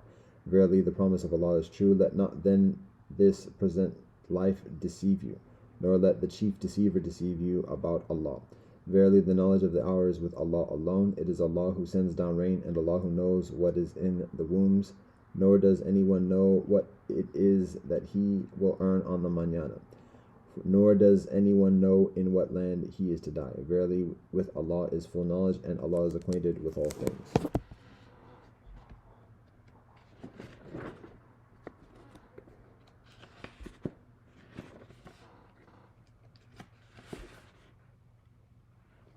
Surah As-Sajdah 22. Bismillah ar-Rahman ar-Rahim. In the name of Allah, most gracious, most merciful. Alif Lam Mim. This is the revelation of the book in which there is no doubt, from the Lord of the worlds. Or do they say he has forged it? Nay, it is the truth from thy Lord, that thou mayest admonish the people to whom no warner has come before thee, in order that they may receive guidance. It is Allah who has created the heavens and the earth, and all between them, in 6 days, and is firmly established on the throne of authority. Ye have none besides Allah to protect or intercede for you. Will ye not then receive admonition? Allah rules all affairs from the heavens to the earth. In the end will all affairs go up to Allah on a day, the space whereof will be as 1,000 years of your reckoning. Such is Allah, the knower of all things hidden and open, the exalted in power, the merciful. Allah who has made everything which Allah has created, most benevolent. Allah began the creation of man with nothing further than clay, and made his progeny from a quintessence of the nature of a fluid despised. But Allah fashioned him in due proportion, and breathed into him something of Allah's spirit, and Allah gave you the faculties of hearing and sight and feeling and understanding. Little things do ye give. And they say, what, when we lie hidden and lost in the earth, shall we indeed be in a creation renewed? Nay, they deny the meeting with their Lord. Say, the angel of death, put in charge of you, will duly take your souls, then shall ye be brought back to your Lord. If only thou couldst see when the guilty ones will bend their low heads bend low their heads before their Lord, saying, Our Lord, we have seen and we have heard. Now then send us back to the world. We will work righteousness, for we do indeed now believe. If we had so willed, we could certainly have brought every soul its true guidance, but the word from me will come true. I will fill hell with jinns and men altogether. Taste ye then, for ye forgot the meeting of this day of yours, and we too will forget you. Taste ye the penalty of eternity for your evil deeds. Only those believe in our signs who, when they are recited to them, fall down in adoration and celebrate the praises of their Lord, nor are they ever puffed up with pride. Their limbs do forsake their beds of sleep, whilst they call on their Lord in fear and hope, and they spend in charity out of the sustenance which we have bestowed on them. Now no person knows what delights of the eye are kept hidden in reserve for them as a reward for their benevolent deeds. Is then the man who believes no better than the man who is rebellious and wicked? Not equal are they. For those who believe and do righteous deeds are gardens as hospitable homes for their benevolent deeds. As to those who are rebellious and wicked, their abode will be the fire. Every time they wish to get away therefrom, they will be forced thereinto, and it will be said to them, Taste ye the penalty of the fire, the which ye were wont to reject as false. And indeed we will make them taste of the penalty of this life prior to the supreme penalty, in order that they may repent and return. And who does further wrong than one to whom are recited the signs of his Lord, and who then turns away therefrom? Verily from those who transgress we shall exact due retribution. We did indeed aforetime give the book to Moshe. Be not then in doubt of its reaching thee, and we made it a guide to the children of Israel. And we appointed from amongst them leaders, giving guidance under our command, so long as they persevered with patience and continued to have faith in our signs. Verily thy Lord will judge between them on the day of judgment in the matters wherein they differ amongst themselves.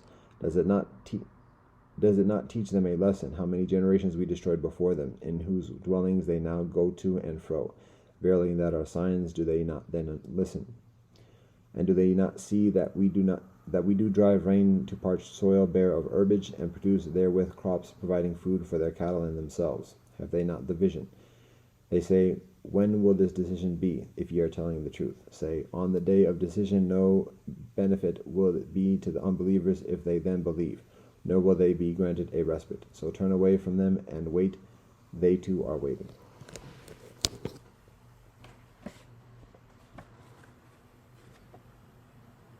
Surah Al-Azab 33. Bismillah ar-Rahman ar-Rahim. In the name of Allah, most gracious, most merciful. O Prophet, fear Allah and hearken not to the unbelievers and the hypocrites. Verily Allah is full of knowledge and wisdom. But follow that which comes to thee by inspiration from thy Lord, for Allah is well acquainted with all that ye do. And put thy trust in Allah, and enough is Allah as a disposer of affairs. Allah has not made for any man two hearts in his one body, nor has Allah made your wives whom ye divorced by zihar your moors, nor has Allah made your adopted sons your sons. Such is only your manner of speech by your mouths. But Allah tells you the truth, and Allah shows the right way. Call them by the names of their fathers, that is juster in the sight of Allah. But if ye know not their fathers' names, call them your brothers in faith, or your mawlas. But there is no blame on you if ye make a mistake therein. What counts is the intention of your hearts, and Allah is oft returning, most merciful. The Prophet is closer to believers than their own selves, and his wives are their moors. Blood relations amongst each other have closer personal ties in the decree of Allah than the brotherhood of believers and muhajirs. Nevertheless, do ye what is just to your closest friends, such as the writing the decree of Allah. And remember, we took from the prophets their covenant, as we did from Noah, Abraham, Moshe, and Jesus the son of Mary. We took from them a solemn covenant, that Allah may question the custodians of truth concerning the truth they were charged with, and Allah has prepared for the unbelievers grievous penalty. O ye who believe, remember the grace of Allah bestowed on you when there came down on you hosts to overwhelm you. But we sent against them a hurricane and forces that ye saw not, but Allah sees clearly all that ye do. Behold, they came on you from above you and from below you, and behold, the eyes became dim, and the hearts gaped up to the throats, and ye imagined various vain thoughts about Allah. In that situation where the believers tried, they were shaken as by a tremendous shaking. And behold, the hypocrites and those in whose hearts is a disease even say, Allah and Allah's messenger promised us nothing but delusion. Behold, a party amongst them said, Ye men of Yatrib, ye cannot stand the attack, therefore go back. And a band of them asked for leave of the Prophet, saying, Truly our houses are bare and exposed. Though they were not exposed, they intended nothing but to run away. And if an entry had been effected to them from the sides of the city, and they had been incited to sedition, they would certainly have brought it to pass with none but a brief delay. And yet they had already covenanted with Allah not to turn their backs, and a covenant with Allah must surely be answered for. Say, running away will not benefit you if ye are running away from death or slaughter, and even if ye do escape no further than a brief respite will ye be allowed to enjoy. Say, who is it that can screen you from Allah if it be Allah's wish to give you punishment or to give you mercy? Nor will they find for themselves besides Allah any protector or helper. Verily, Allah knows those amongst you who keep back men, and those who say to their brethren, come along to us, but come not to the fight except for just a little while, covetous over you. When fear comes, thou wilt see them looking to thee, their eyes revolving like those of one over whom hovers death. But when the fear is past, they will smite you with sharp tongues, covetous of treasures. Such men have no faith, and so Allah has made their deeds of none effect, and that is easy for Allah. They think that the Confederates will have not withdrawn. They think that the Confederates have not withdrawn, and if the Confederates should come again, they would wish they were in the deserts, wandering amongst the Bedouins, and seeking news about you from a safe distance. And if they were in your midst, they would fight but little. Ye have indeed in the Messenger of Allah a beautiful pattern of conduct for anyone whose hope is in Allah and the final day, and who engages much in the praise of Allah. When the believers saw the Confederate forces, they said, this is what Allah and the Messenger has promised us, and Allah and Allah's Messenger told us what was true, and it only added to their faith and their zeal and obedience. Amongst the believers are men who have been true to their covenant with Allah. Of them have completed their vow to the extreme, and some still wait, but they have never changed their determination in the least. That Allah may reward the men of truth for their truth, and punish the hypocrites if that be Allah's will, or turn to them in mercy, for Allah is all-forgiving, most merciful. And Allah turned back the unbelievers for all their fury. No advantage did they gain, and enough is Allah for the believers in the fight. And Allah is full of strength, able to enforce Allah's will. And those of the people of the book who aided them, Allah did take them down from their strongholds and cast terror into their hearts, so that some ye slew and some ye made prisoners. And Allah made you heirs of their lands and their houses and their treasures, and of a land which ye had not frequented before, and Allah has power over all things. O Prophet, say to thy consorts, if it be that ye desire the life of this world and its glitter, then come, I will provide for your enjoyment and set you free in a handsome manner. But if ye seek Allah and Allah's Messenger and the home of the hereafter, verily Allah has prepared for the well-doers amongst you great reward.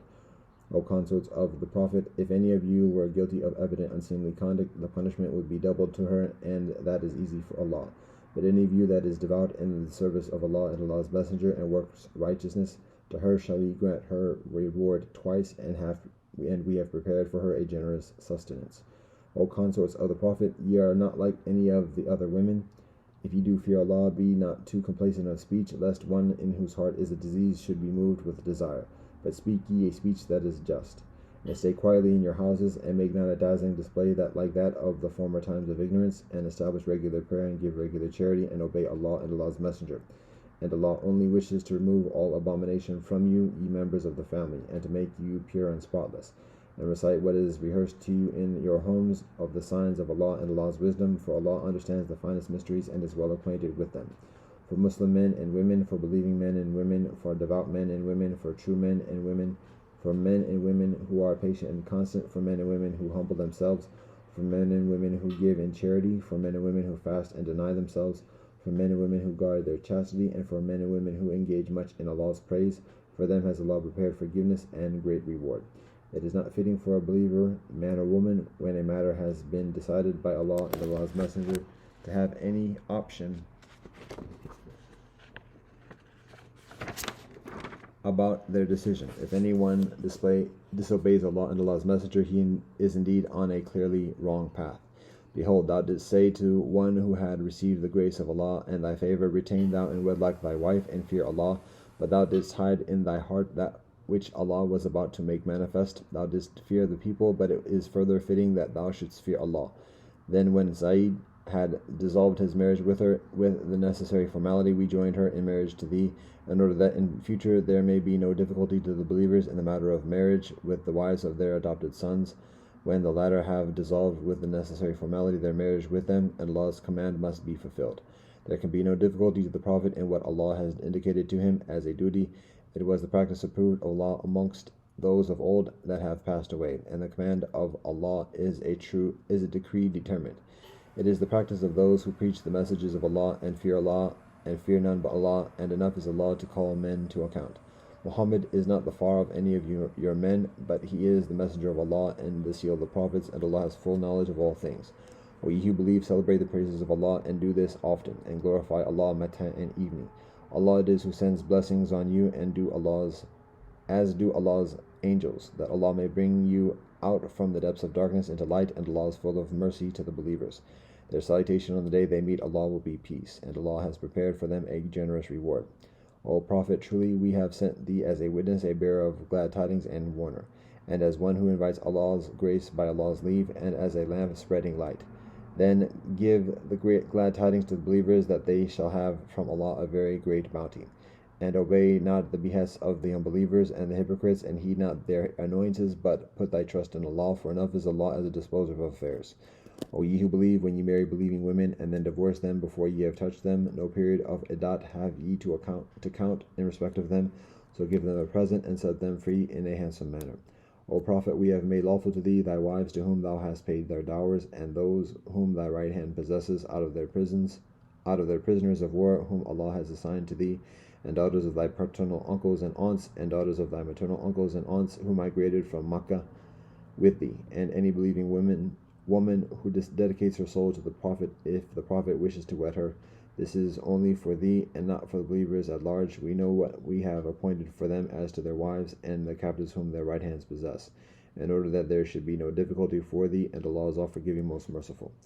Thou mayest defer the turn of any of them that thou pleasest, and thou mayest receive any thou pleasest, and there is no blame on thee if thou invite one whose turn thou hast set aside. This were nigher to the cooling of their eyes, the prevention of their grief, and their satisfaction, that all of them with that which has to give them. And Allah knows all that is in your hearts, and Allah is all-knowing, most forbearing. It is not lawful for thee to marry further women after this, nor to change them for other wives, even though their beauty attract thee, except any that thy right hand should possess as handmaidens, and Allah doth watch over all things. O ye who believe, enter not the Prophet's houses until leave is given you for a meal, and then not so early as to wait for its preparation. But when ye are invited, enter, and when ye have taken your meal, disperse without seeking familiar talk. Such behavior annoys the Prophet. He is ashamed to dismiss you, but Allah is not ashamed to tell you the truth. And when ye ask his ladies for anything ye want, ask them from before a screen that makes for greater purity for your hearts and for theirs. Nor is it right for you that ye should annoy Allah's messenger, or that ye should marry his widows after him at any time. Truly such a thing is in Allah's sight an enormity. Whether ye reveal anything or conceal it, verily Allah has full knowledge of all things. There is no blame on these ladies if they appear before their fars, or their sons, their brothers, or their brothers' sons, or their sisters' sons, or their women, or their slaves whom their right hands possess. And ladies, fear Allah, for Allah is witness to all things. Allah and Allah's angels send blessings on the Prophet. O ye that believe, send ye blessings on him, and salute him with all respect. Those who annoy Allah and Allah's messenger, Allah has cursed them in this world and in the hereafter, and has prepared for them a humiliating punishment. And those who annoy believing men and women undeservedly bear on themselves a calumny and a glaring sin. O Prophet, tell thy wives and daughters and the believing women that they should cast their outer garments over their persons when abroad. That is most convenient that they should be known as such and not molested. And Allah is all forgiving, most merciful. Truly, if the hypocrites and those in whose hearts is a disease, and those who stir up sedition in the city desist not, we shall certainly stir thee up against them. Then will they not be able to stay in it as thy neighbors for any length of time. They shall have a curse on them whenever they are found. They shall be seized and slain without mercy. Such was the practice approved of Allah amongst those who lived aforetime. No change wilt thou find in the practice approved of Allah. Men ask thee concerning the hour, say, the knowledge thereof is with Allah alone, and what will make thee understand? Perchance the hour is nigh. Verily Allah has cursed the unbelievers and prepared for them a blazing fire, to dwell therein forever. No protector will they find, nor helper. The day that their faces will be turned upside down in the fire, they will say, Woe to us, would that we had obeyed Allah and obeyed the messenger. And they would say, Our Lord, we obeyed our chiefs and our great ones, and they misled us to the right path. Our Lord, give them double penalty and curse them with a very great curse. O ye who believe, Be not like those who vexed and insulted Moshe, but Allah cleared him of the calumnies they had uttered, and he was honorable in Allah's sight. O ye who believe, fear Allah, and always say a word directed to the right, that Allah may make your conduct whole and sound, and forgive you your sins. He that obeys Allah and Allah's Messenger has already attained the highest achievement. We did indeed offer the trust to the heavens and the earth and the mountains, but they refused to undertake it, being afraid thereof. But man undertook it, he was indeed unjust and foolish. With the result that Allah has to punish the hypocrites, men and women, and the unbelievers, men and women, and Allah turns in mercy to the believers, men and women, for Allah is all forgiving, most merciful.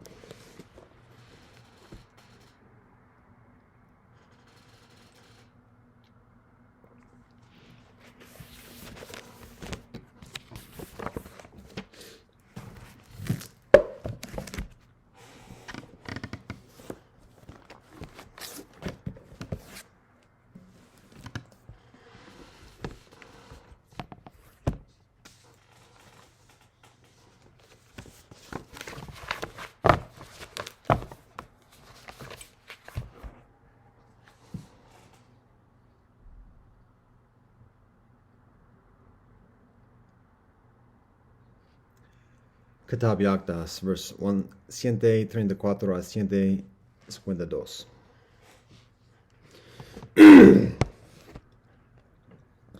Be watchful lest the concerns and preoccupations of this world prevent you from observing that which hath been enjoined upon you by God, who is the mighty, the faithful. Be ye the embodiments of such steadfastness amidst mankind, that ye will not be kept back from God by the doubts of those who disbelieved in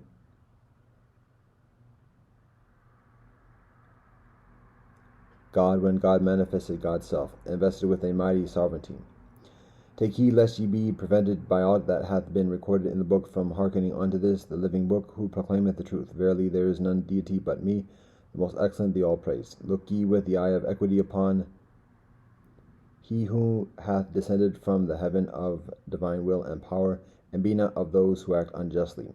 Call then to mind these words which have streamed forth in tribute to this revelation from the pen of him who was my herald, and consider what the hands of the oppressors have wrought throughout my days. Truly they are numbered with the lost. He said, should ye attain the presence of him whom we shall make manifest, beseech ye God in God's bounty to grant that he might deign to seat himself upon your couches, for that act in itself would confer upon you matchless and surpassing honor. Should ye drink a cup of water in your homes, this would be of greater consequence for you than your proffering unto every soul, nay, unto every created thing, the water of its very life. Know this, O ye my servants. Such are the words with which my forerunner hath extolled my being, could ye but understand. Whoso reflecteth upon these verses and recognizeth what hidden pearls have been enshrined within them, will by the righteousness of God perceive the fragrance of the All-Merciful wafting from the direction of this prison, and will with his whole heart hasten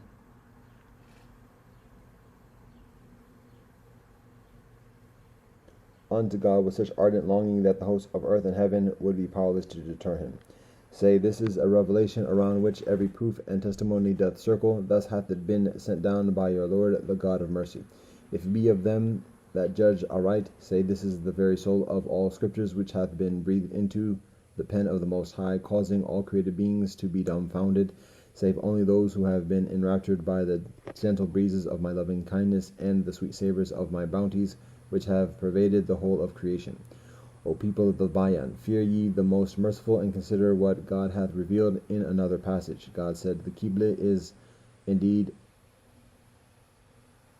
he whom God will make manifest whenever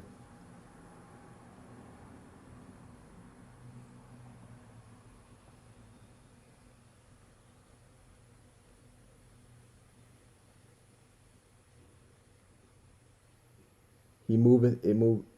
Whenever God moveth, it moveth until God shall come to rest. Whenever he moveth, it moveth until he shall come to rest. Thus was it set down by the Supreme Ordainer when God desired to make mention of this most great beauty. Meditate on this, O people, and be not of them that wander distraught in the wilderness of error. If ye reject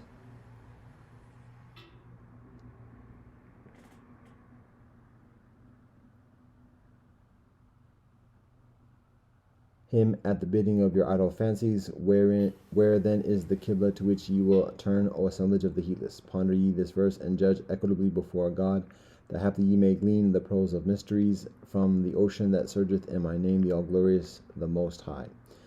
Let none in this day hold fast to aught save that which hath been manifested in this revelation, such is the decree of God, decree of God, aforetime and hereafter, a decree wherewith the scriptures of the messengers of old have been adorned.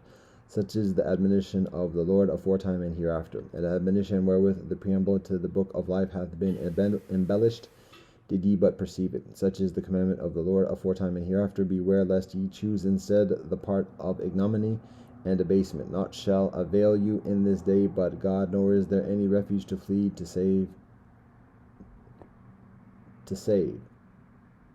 Nor is there any refuge to flee save God, the omniscient, the all-wise. Whoso hath known me hath known the goal of all desire, and whoso hath turned unto me hath turned unto the object of all adoration. Thus hath it been set forth in the book, and thus hath it been decreed by God, the Lord of the worlds. To read but one of the verses of my revelation is better than to peruse the scriptures of both the former and latter generations. This is the utterance of the All-Merciful. Would that ye had ears to hear. Say, this is the essence of knowledge, did ye but understand. And now consider what hath been revealed in yet another passage, that perchance ye may forsake your own concepts, and set your faces towards God, the Lord of being. God hath said, it is unlawful to enter into marriage save with a believer in the bayan. Should only one party to a marriage embrace this cause, his or her possessions will become unlawful to the other, until such time as the latter hath converted. This law, however, will only take effect after the exaltation of the cause of him whom we shall make manifest in truth, or of that which hath already been made manifest in justice. Ere this ye are at liberty to enter into wedlock as ye wish, that happily by this means ye may exalt the cause of God. Thus hath the nightingale sung with sweet melody upon the celestial bough, in praise of its Lord, the All-Merciful. Well is it with them that hearken. O people of the Bayan, I adjure you by your Lord, the God of mercy, to look with the eye of fairness upon this utterance which hath been sent down through the power of truth, and not to be of those who see the testimony of God, yet reject and deny it. They in truth are of those who will assuredly perish. The point of the Bayan hath explicitly made mention in this verse of the exaltation of my cause before his own cause. Until this will testify every just and understanding mind. As ye can readily witness in this day, its exaltation is such as none can deny, save those whose eyes are drunken in this temporary life, and whom a humiliating chastisement awaiteth in the life to come. Say, by the righteousness of God, I verily am God's best beloved. And at this moment God listeth to these verses descending from the heaven of revelation, and bewaileth the wrongs ye have committed in these days. Fear God and join not with the aggressor. Say, O people, should ye choose to disbelieve in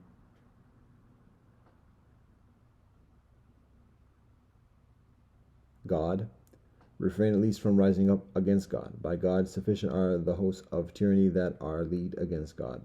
Verily,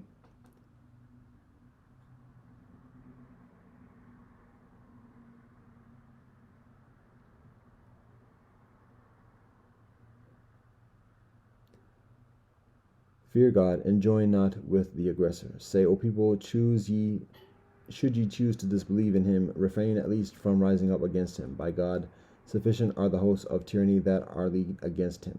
Verily, he revealed certain laws, so that in this dispensation the pen of the Most High might have no need to move in aught but the glorification of God's own transcendent station and God's most effulgent beauty.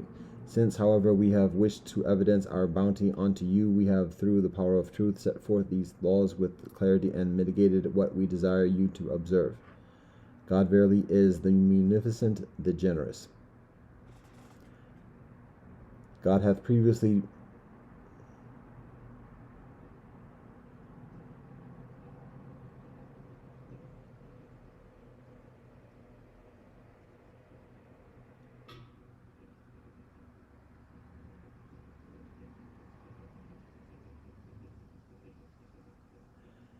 He hath previously made known unto you that which would be uttered by this dayspring of divine wisdom. He said, and he speaketh the truth. He is the one who will under all conditions proclaim, verily there is none other deity besides me, the one, the incomparable, the omniscient, the all-informed. This is a station which God hath assigned exclusively to the sublime, this unique and wondrous revelation. This is a token of God's bounteous favor, if ye be of them who comprehend, and a sign of God's irresistible decree. This is God's most great name, God's most exalted form, and the dayspring of God's most excellent titles, if ye could understand. Nay, further, through God every fountain head, every dawning place of divine guidance is made manifest. Reflect, O people, on that which hath been sent down in truth, ponder thereon, and be not of the transgressors. Consort with all religions with amity and concord, that they may inhale from you the sweet fragrance of God. Beware lest amidst men the flame of foolish ignorance overpower you. All things proceed from God, and unto God they return. God is the source of all things, and in God all things are ended. Take heed that ye enter no house in the absence of its owner, except with his permission. Comport yourselves with propriety under all conditions, and be not numbered with the wayward. It hath been enjoined upon you to purify your means of sustenance and other such things through payment of zakat. Thus hath it been prescribed in this exalted tablet by God, who is the revealer of verses. We shall, if it be God's will and purpose, set forth ere long the measure of his assessment. God verily expoundeth whatsoever God desireth by virtue of God's own degree, by God's own knowledge, and God of a truth is omniscient and all-wise. It is unlawful to beg, and it is forbidden to give to him who beggeth. All have been enjoined to earn a living, and as for those who are incapable of doing so, it is incumbent on the deputies of God and on the wealthy to make adequate provision for them. Keep ye the statutes and commandments of God, nay, guard them as ye would your very eyes, and be not of those who suffer grievous loss.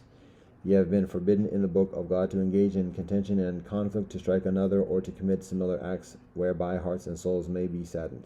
A fine of 19 miktals of gold had formerly been prescribed by him who is by God, who is the Lord of all mankind, for anyone who was the cause of sadness to another in this dispensation. However, God hath absolved you thereof, and exhorteth you to show forth righteousness and piety. Such is the commandment which God hath enjoined upon you in this resplendent tablet. Wish not for others what ye wish not for yourselves. Fear God, and be not of the prideful. Ye are all created out of water, and unto dust shall ye return. Reflect upon the end that awaiteth you, and walk not in the ways of the oppressor. Give ear unto the verses of God, which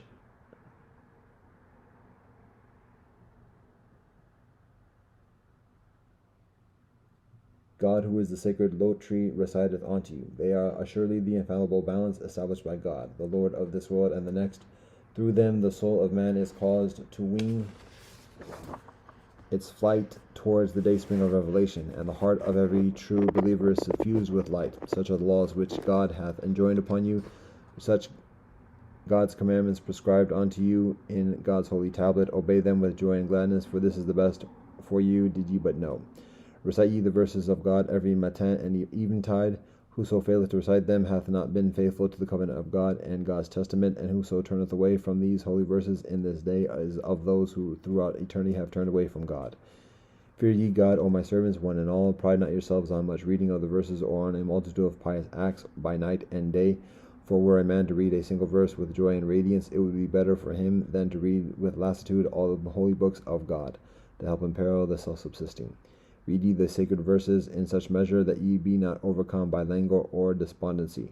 Lay not upon your souls that which will weary them and weigh them down, but rather what will lighten and uplift them, so that they may soar on the wings of the divine verses towards the dawning place of God's manifest signs. This will draw you nearer to God, did ye but comprehend. Teach your children the verses revealed from the heaven of majesty and power, so that in most melodious tones they may recite the tablets of the All-Merciful, in the alcoves within the Mashrikul Adkars. Whoever hath been transported by the rapture born of adoration for my name, the most compassionate, will recite the verses of God in such wise as to captivate the hearts of those who got wrapped in slumber. Well is it with him who hath quaffed the mystic wine of everlasting life from the utterance of his merciful Lord in my name, a name through which every lofty and majestic mountain hath been reduced to dust. Ye have been enjoined to renew the furnishings of your homes after the passing of each 19 years. Thus hath it been ordained by one who is omniscient and all-perceiving. God verily is desirous of refinement, both for you and yourselves, and for that all that ye possess. Lay not aside the fear of God, and be not of the negligent. Whoso findeth that his means are insufficient for this purpose hath been excused by God, the ever-forgiving, the most bounteous. Wash your feet once every day in summer and once every 3 days during winter.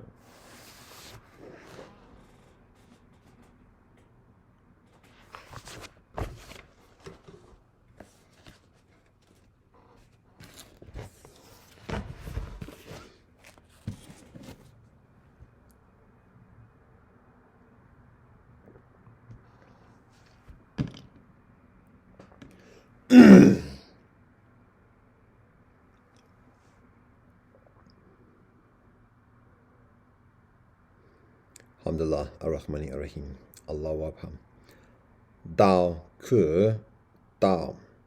Fei, Chong, Dao. Ming, Ke, Ming. Fei, Chong, Ming. Ja, Rastafari. Deus nos te quies in cele santa vacita nomentum. Vahengu sanam. Baruch ata Elohim, Elohim melech halam. Asher kasanu ba Metzora v'tzivon l'sok b'rvai Torah. Amen. Baruch ata Elohim, Elohim melech halam, barei b'yagafim. Amen. Kyrie eleison, sevamastu save jagatehi, sabe sata bavantu sukitata. Fagabiyam. Aquaba upendo na amani, fakiri neselami, chinda dam per me, lebav me wumejagam. Ubuntu shabono fakitka.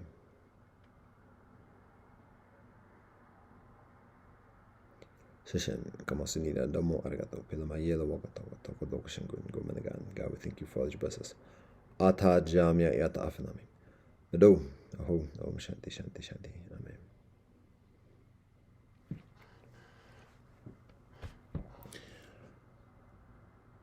Honor and respect to His Majesty Haile Selassie I. Honor and respect to Her Majesty Waizara Manin. All thanks and praise to the Most High Elohim Jah. Blessed love and peace.